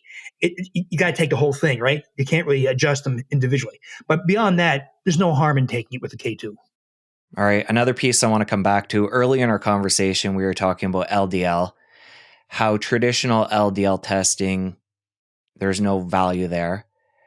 But the small particle LDL, there is value there. Do we know the physiology of that form of LDL, how it's causing cardiovascular disease? Or would you even say that it's causing it? Because there is so much conflicting information in this realm where there's people saying LDL is just an innocent bystander when we have these plaques. There's people saying it's the only cause. That's more conventional thinking. And it sounds like you're somewhere in between.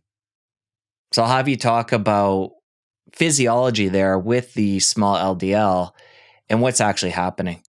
So recall that the small LDL particle is initiated by consumption of anything that looks like sugar. So glucose, sucrose, fructose, and the amylopectin A of grains. The worst, by the way, is the amylopectin A of grains. So you eat those foods, sugars or grains, your liver converts those sugars to triglycerides packaged in a VLDL particle, a very low density lipoprotein. That VLDL particle interacts with LDL particles, making them triglyceride enriched. And then that triglyceride enriched LDL particle goes through a series of what are called remodeling steps, enzymatic remodeling steps, that creates the small LDL. That small LDL, because it's small, is better able to infiltrate into the walls of arteries. It's more adherent to structural tissues in the arterial wall. That small LDL is also more prone to oxidation, which makes it more dangerous, and to glycation, like we talked about. So it's glycoxidized small LDL particles that infiltrate the walls of arteries. And that small glycoxidized LDL particle is very resistant to liver metabolism. And that's because when an LDL particle is large, as occurs when you eat olive oil or pork, that large LDL has a protein called apoprotein B exposed on its surface. And the liver sees it, clears it promptly within 24 hours. When the particle is small, the conformation, that apoprotein B is partly concealed, and the liver does not recognize it. So that small LDL particle goes around and around and around in your circulation, giving it lots of opportunity to take up residence in your arteries. And once that small LDL particle enters the artery, it's very good at triggering inflammatory responses. And the processes of insulin resistance, inflammation, and endotoxemia from SIBO are amplifiers of that entire cascade. And so you can see, now wait a minute, Lipitor and Zocor and all those three, they reduce LDL cholesterol, the marker for heart disease, and they worsen insulin resistance. So we contributed to a study years ago. One of the things we were doing years ago was tracking coronary calcium scores, because calcium occupies 20% of total atherosclerotic plaque volume. So you can use calcium as a very convenient dipstick or gauge of how much plaque you have. Well, so we're scanning people left and right and finding hidden heart disease, silent. And people like you and me going to work, riding their bike, that stuff. And someone comes in and says, hey, I'm 52 And my dad dropped dead suddenly at 56 of a heart attack. Do I have that in store also? So we do a CT heart scan to generate a cardiac calcium score.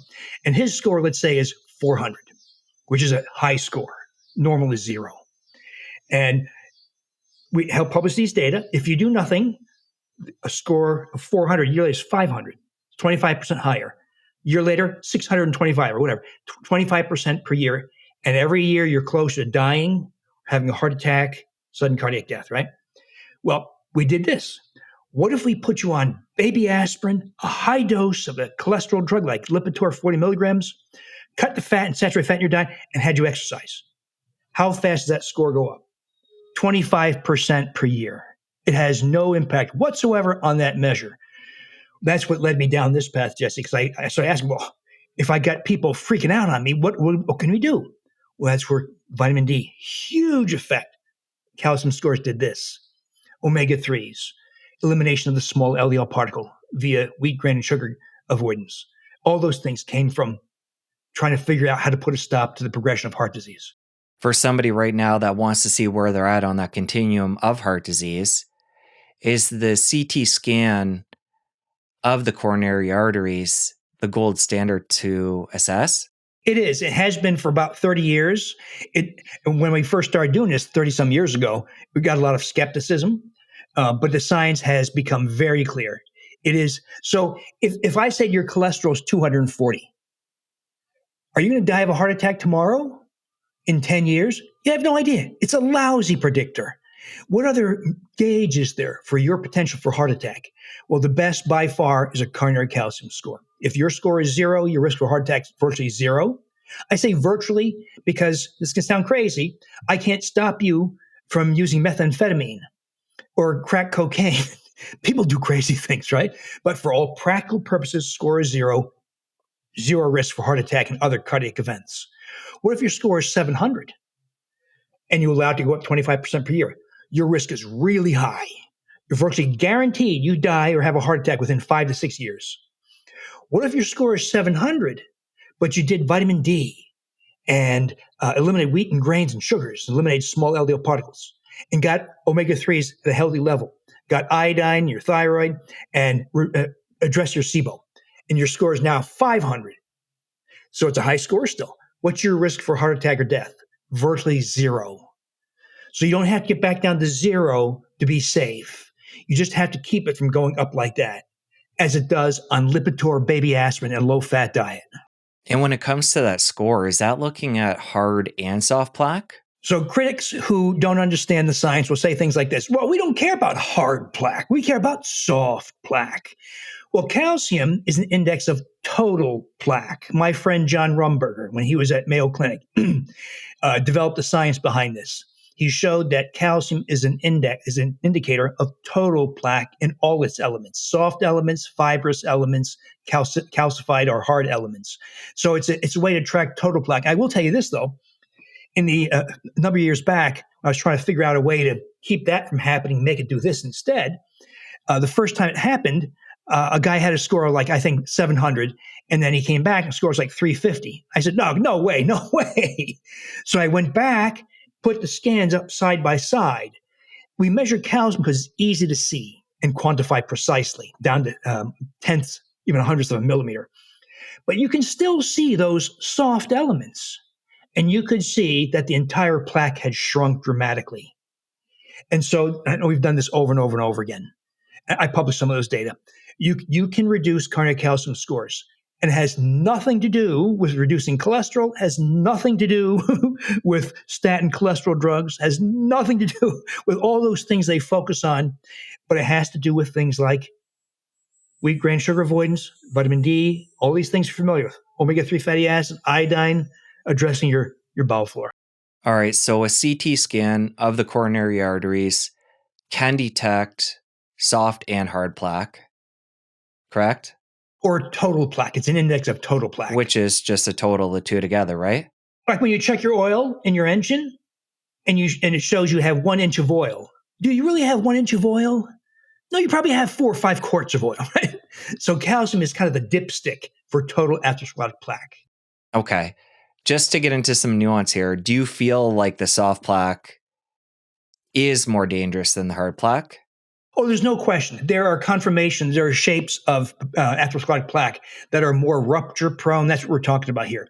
So in my cardiology days, one of the things we do is do something called intravascular ultrasound.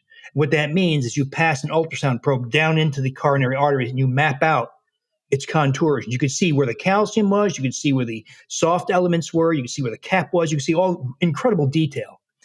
And so there's no question, softer plaque is more rupture prone than plaque that has calcium in it.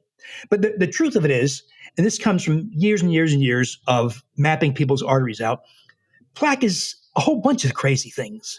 And you'll have little calcium here, some fibrous elements here, some inflammatory. It's a whole mixture. It's a hodgepodge of things. And so this notion of we only want soft, the reason they say that is because they're trying to make the argument that even if you have a 30% blockage, that justifies a several $1,000 procedure to implant a stent or bypass your arteries. In other words, they're trying to make the argument they should bypass or stent just about anything, which is nonsense. So that comes from people who push for procedures. That's the blessing and curse here. Procedures are very good now; they're quite refined, but they also pay very well, and that is an incentive a lot of my colleagues cannot resist.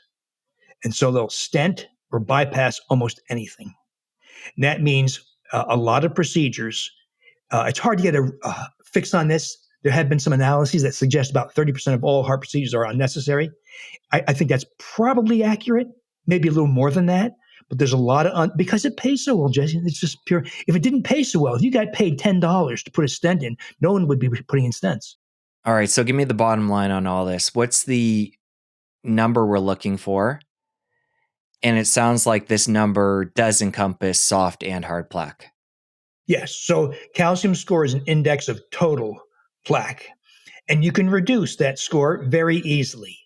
But a statin drug will, in fact, there's good evidence, several clinical trials in which statin drugs actually accelerated the accumulation of calcium. My colleagues who apologize for the statin industry will say things, oh, that's proof that you're converting soft plaque to hard plaque. That is not true. There's no such evidence. That's just their speculation to protect the pharma people. So what we do is we address the real causes. Vitamin D deficiency, liver de novo lipogenesis that creates VLDL and thereby small LDL. Nutrients that, when put together, synergize to minimize insulin resistance and inflammation. And we address bowel flora so that we eradicate endotoxemia that drives. If you have coronary disease, you've got endotoxemia. If you've got a neurodegenerative disorder or a autoimmune condition or irritable bowel syndrome or depression or suicidal impulses or rosacea or psoriasis or restless leg syndrome or fibromyalgia, you have SIBO and endotoxemia, virtually guaranteed. Now, what is the solution, Jesse? Was I say, okay, Jesse, we're going to solve this by removing your small intestine surgically. You would say, well, you better be damn confident that's true, Buster. But what if the solution was something that looks and smells like yogurt that you make in your kitchen? Well, you don't have to be quite so certain. And what if that same concoction that looks and smells like yogurt also smooths your skin, restores youthful muscle, increases your testosterone by 50% in older guys, restores vaginal moisture in ladies, older ladies, increases libido, preserves bone density, and makes you a better human being because you're more generous, you like people better, you have less social anxiety, and you accept the opinions of other people more readily. We don't have to be quite so certain. And that, by the way, what I'm talking about is making what I call SIBO yogurt. It's the combination of Lactobacillus rhodori, Lactobacillus gasseri. Those two colonize the small intestine and produce bacteriocins. It used to also include Bacillus coagulans for similar reasons, but we did a whole bunch of testing and found that Bacillus coagulans in yogurt is not a reliable fermenting microbe. It requires a very specific environment where you control pH and osmolality and mineral content, which we don't do in yogurt. So we're going to drop the coagulants. I'm contemplating adding a third microbe, but right now, if all you do is ferment Lactobacillus rhodori, Lactobacillus gasseri, microbes you're supposed to have because your mom gave it to you when you passed through the birth canal and breastfed, but likely lost it because you took antibiotics 10 years ago or whatever. You lost it. Now you're going to restore it. And one of the great effects is push back SIBO and reduce or eliminate endotoxemia. And we've gone into this in great detail if people want to go back and listen or watch our previous conversations. Before we leave this CT scan piece, obviously a score of 0 is what would be ideal. It sounds like we can't always reverse back down to 0. But if we're coming down with our number, it sounds like that's a sign that we're obviously making progress. But if you're somebody that had a score of 500 and you're down to 250 and you're maintaining there, do you feel confident that things are stable at that point?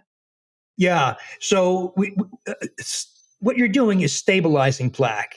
So heart attack, sudden cardiac death, people think of it as they think, oh, block's getting worse and worse and worse and worse. That's not how heart attacks occur.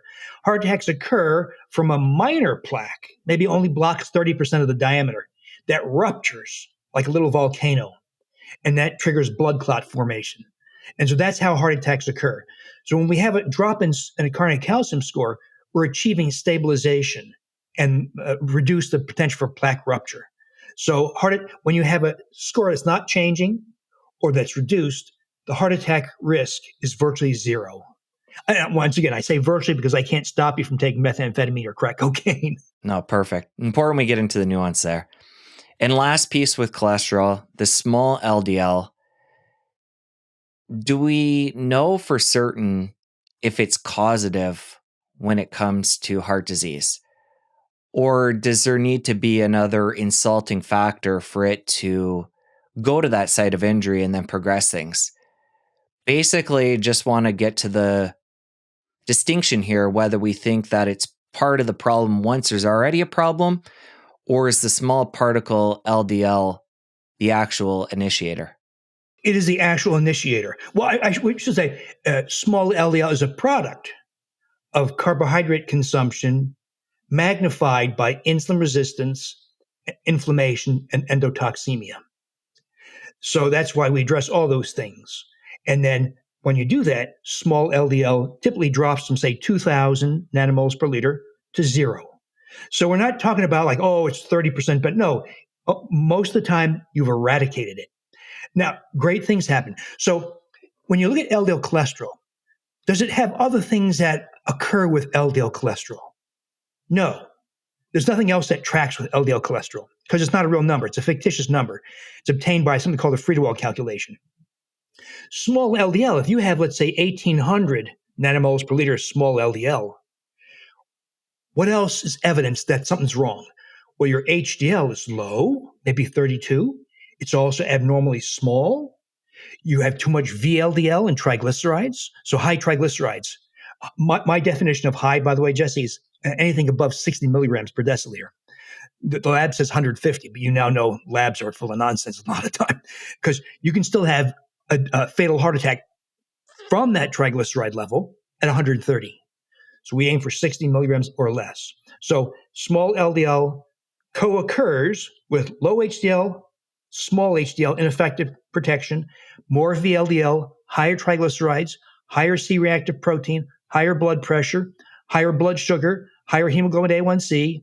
In other words, small LDL doesn't occur in isolation. It occurs as part of a cluster of abnormal effects that magnify cardiovascular risk. LDL cholesterol occurs with nothing. Nothing tracks with except total cholesterol.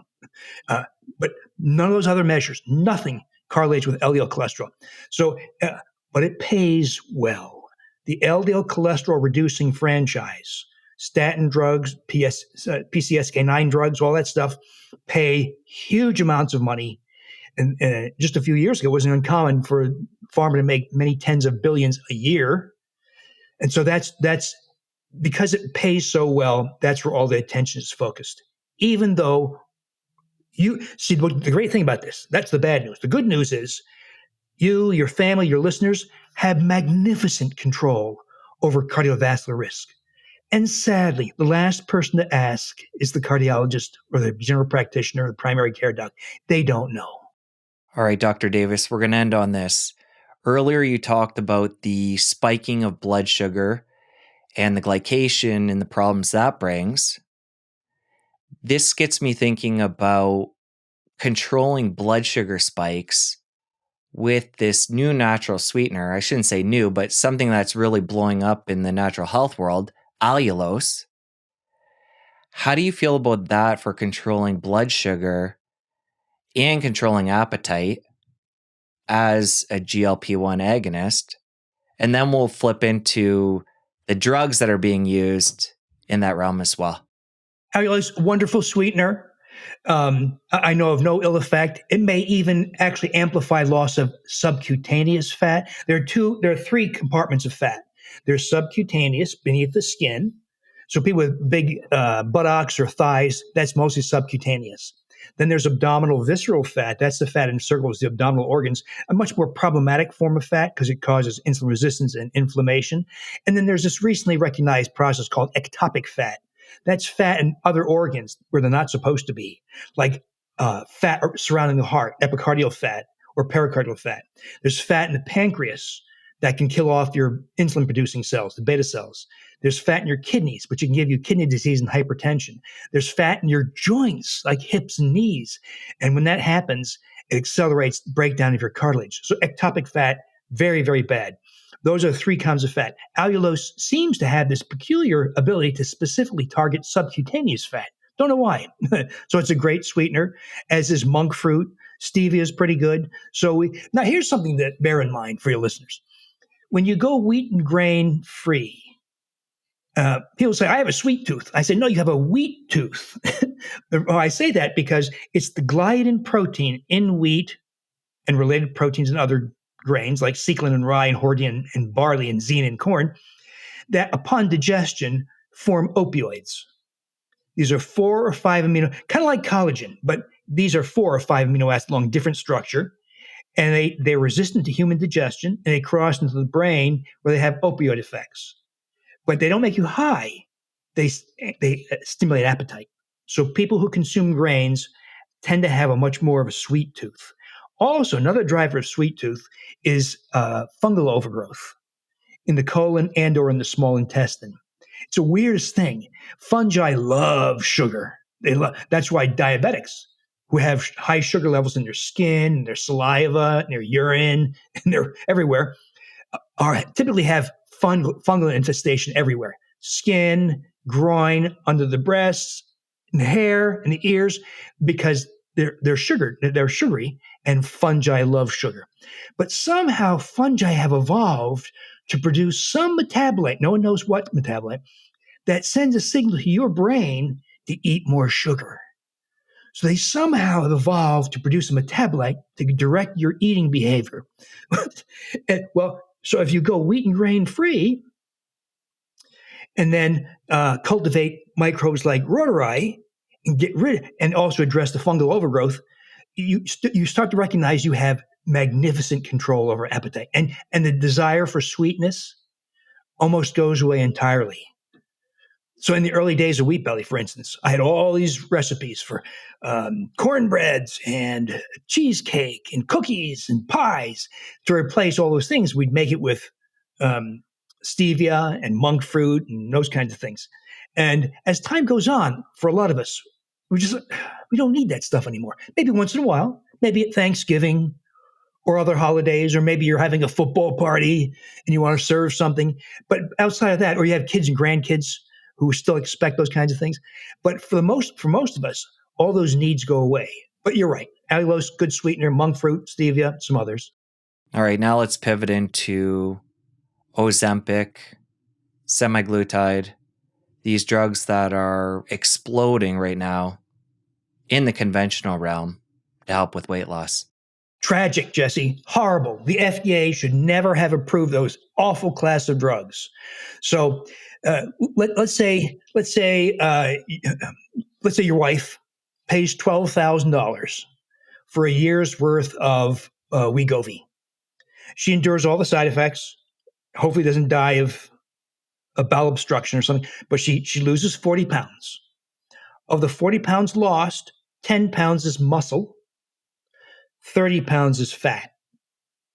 Now, 10 pounds of muscle is a lot. Imagine 10 pounds of ground beef on your kitchen table. It's a lot of muscle to lose. So she stops the drug after a year because few people can afford that forever. She regains 32 to 34 pounds, almost nearly all fat, not the muscle. She's now more at risk for diabetes, heart disease, dementia, breast cancer than she was at the start. Because the pivotal thing here is the loss of muscle. So in the clinical studies, a couple dozen of them, between up to 50% of the weight lost is muscle. And we know with good evidence, when you lose muscle, your metabolic rate plummets.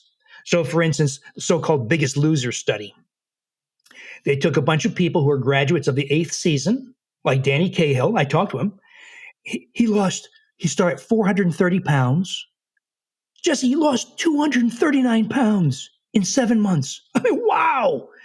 By consuming 800 calories per day, which is torture, and exerting about 8,000 calories. And he does it. At the end of the show, he looked great. Good looking guy, looked great, right? He leaves the show, continues 2 hours a day, 6 days a week, exercise, strength, resistance, and aerobic. And a low calorie diet regains the weight. NIH researchers studied those people who did this. All except one regained all the weight because of the loss of muscle. They measured their metabolic rate. It dropped by 27%. And the study ended after 6 years, and their metabolic rate was still low at 6 years. So it goes on for a long, long time. In other words, whenever you lose muscle, you guarantee that metabolic rate will drop, the rate at which you burn calories, and you will regain the weight. So GLP-1 agonists are just another spin on calorie reduction. We could call it GLP-1 agonist. We could call it move more, eat less. we could call it lap band or gastric bypass that shrinks stomach volume. They're all variations on the same theme, reducing calorie intake. And we know with good evidence, when you reduce calorie intake, you lose muscle, which in turn guarantees a drop in metabolic rate and weight regain. Now, one thing I didn't mention to you was we did that little clinical trial for the skin, and we did show an increase in dermal thickness. Ladies were happy. They lost their wrinkles, right, in 3 months. But they also lost a ton of abdominal fat, as much as 8.5 inches off their waist. And now, here's the crazy thing. These ladies lost all this abdominal fat, but didn't lose weight. Well, how in the world can you lose tons of abdominal fat, not lose weight? Well, consistent with the animal evidence and what's going on around me with thousands of people, increased muscle. So for instance, me personally, in my 60s, I hate going to the gym. I don't know about you, I hate going to the gym. So I go 15 minutes once a week. And when I did this, I gained 13 pounds of muscle and my strength increased by 50%. That's what we're seeing. People are regaining muscle. So the GLP agonist world reduces calorie intake because it makes you not interested in eating. You lose muscle, reduce BMR, metabolic rate, regain the weight, and you're less healthy than you were. I think we stumble on a way through a skin trial to preserve or increase muscle, specifically target abdominal fat. And so this is a kind of a new conversation I've been having, that ways to get control. So I tell people, don't worry about weight loss. Let's think of it instead as shape and body composition. Ladies say, I don't want to look like Arnold Schwarzenegger. Don't worry, you won't look like Arnold Schwarzenegger. What we're trying to do is restoring the level of musculature you had in your 20s. That's what's happening. And of course, this is Ozempic face phenomenon. You lose your weight on the GLP-1 agonist and you look like you're 10, 20 years older because you lost subcutaneous fat, you lost muscle. We're seeing the opposite. We're seeing preservation of muscle, reduction of wrinkles, and people look 10 to 20 years younger. That's what we're seeing. Well, let's end on this. Somebody who is overweight right now, they're metabolically unhealthy, somewhere on that spectrum between insulin resistant to type 2 diabetic. What are the high level points that are going to net them the most gains to lose weight and regain their metabolic health quickly? So it's the what we've been talking about in its entirety. It's the diet, no wheat, no grains, no sugars. Address those common nutrient deficiencies. That altogether reduces insulin resistance and inflammation and facilitates loss of abdominal fat while not losing muscle. We're going to add Lactobacillus reuteri that via oxytocin causes a regrowth of lost muscle. So put it all together. Get rid of SIBO because of endotoxemia. Endotoxemia is a big driver of insulin resistance and weight gain in the abdomen. So all that stuff in its entirety. And you can amplify the effect by going further, restoring those lost nutrients, collagen, hyaluronic acid, and a carotenoid like astaxanthin. Now you have huge effects on shape and body composition. So you might not lose weight because you gained muscle. So I've been asking people to get one of these bioimpedance scales, body composition scales that you can get for as cheap as like $30 now, and measure your total fat and your what's called fat-free mass. That's muscle. And you can track, because if you lose, let's say, 30 pounds and you want to lose 60, but of the 30 pounds, you also gained 15 pounds of muscle, the bioimpedance scale gives you a better index of that. Or look in the mirror.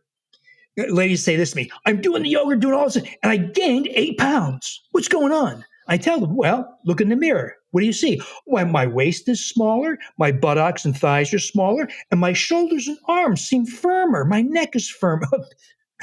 They're losing abdominal fat and some subcutaneous fat, but while restoring or returning youthful muscle.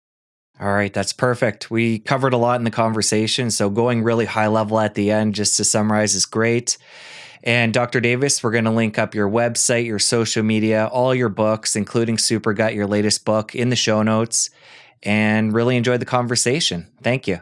Same here, Jesse. Thank you. Thanks for being so thorough. Now that you're done, you're going to want to stick around here and catch this other incredible episode. You don't want to miss it. I'll see you over there. Towards the end of college, I started developing GI upset with basically anything I ate. So I ended up becoming quite desperate, and after trying a bunch of medications that didn't end up really working to keep me in remission or help my symptoms, tried a bunch of different diets because I was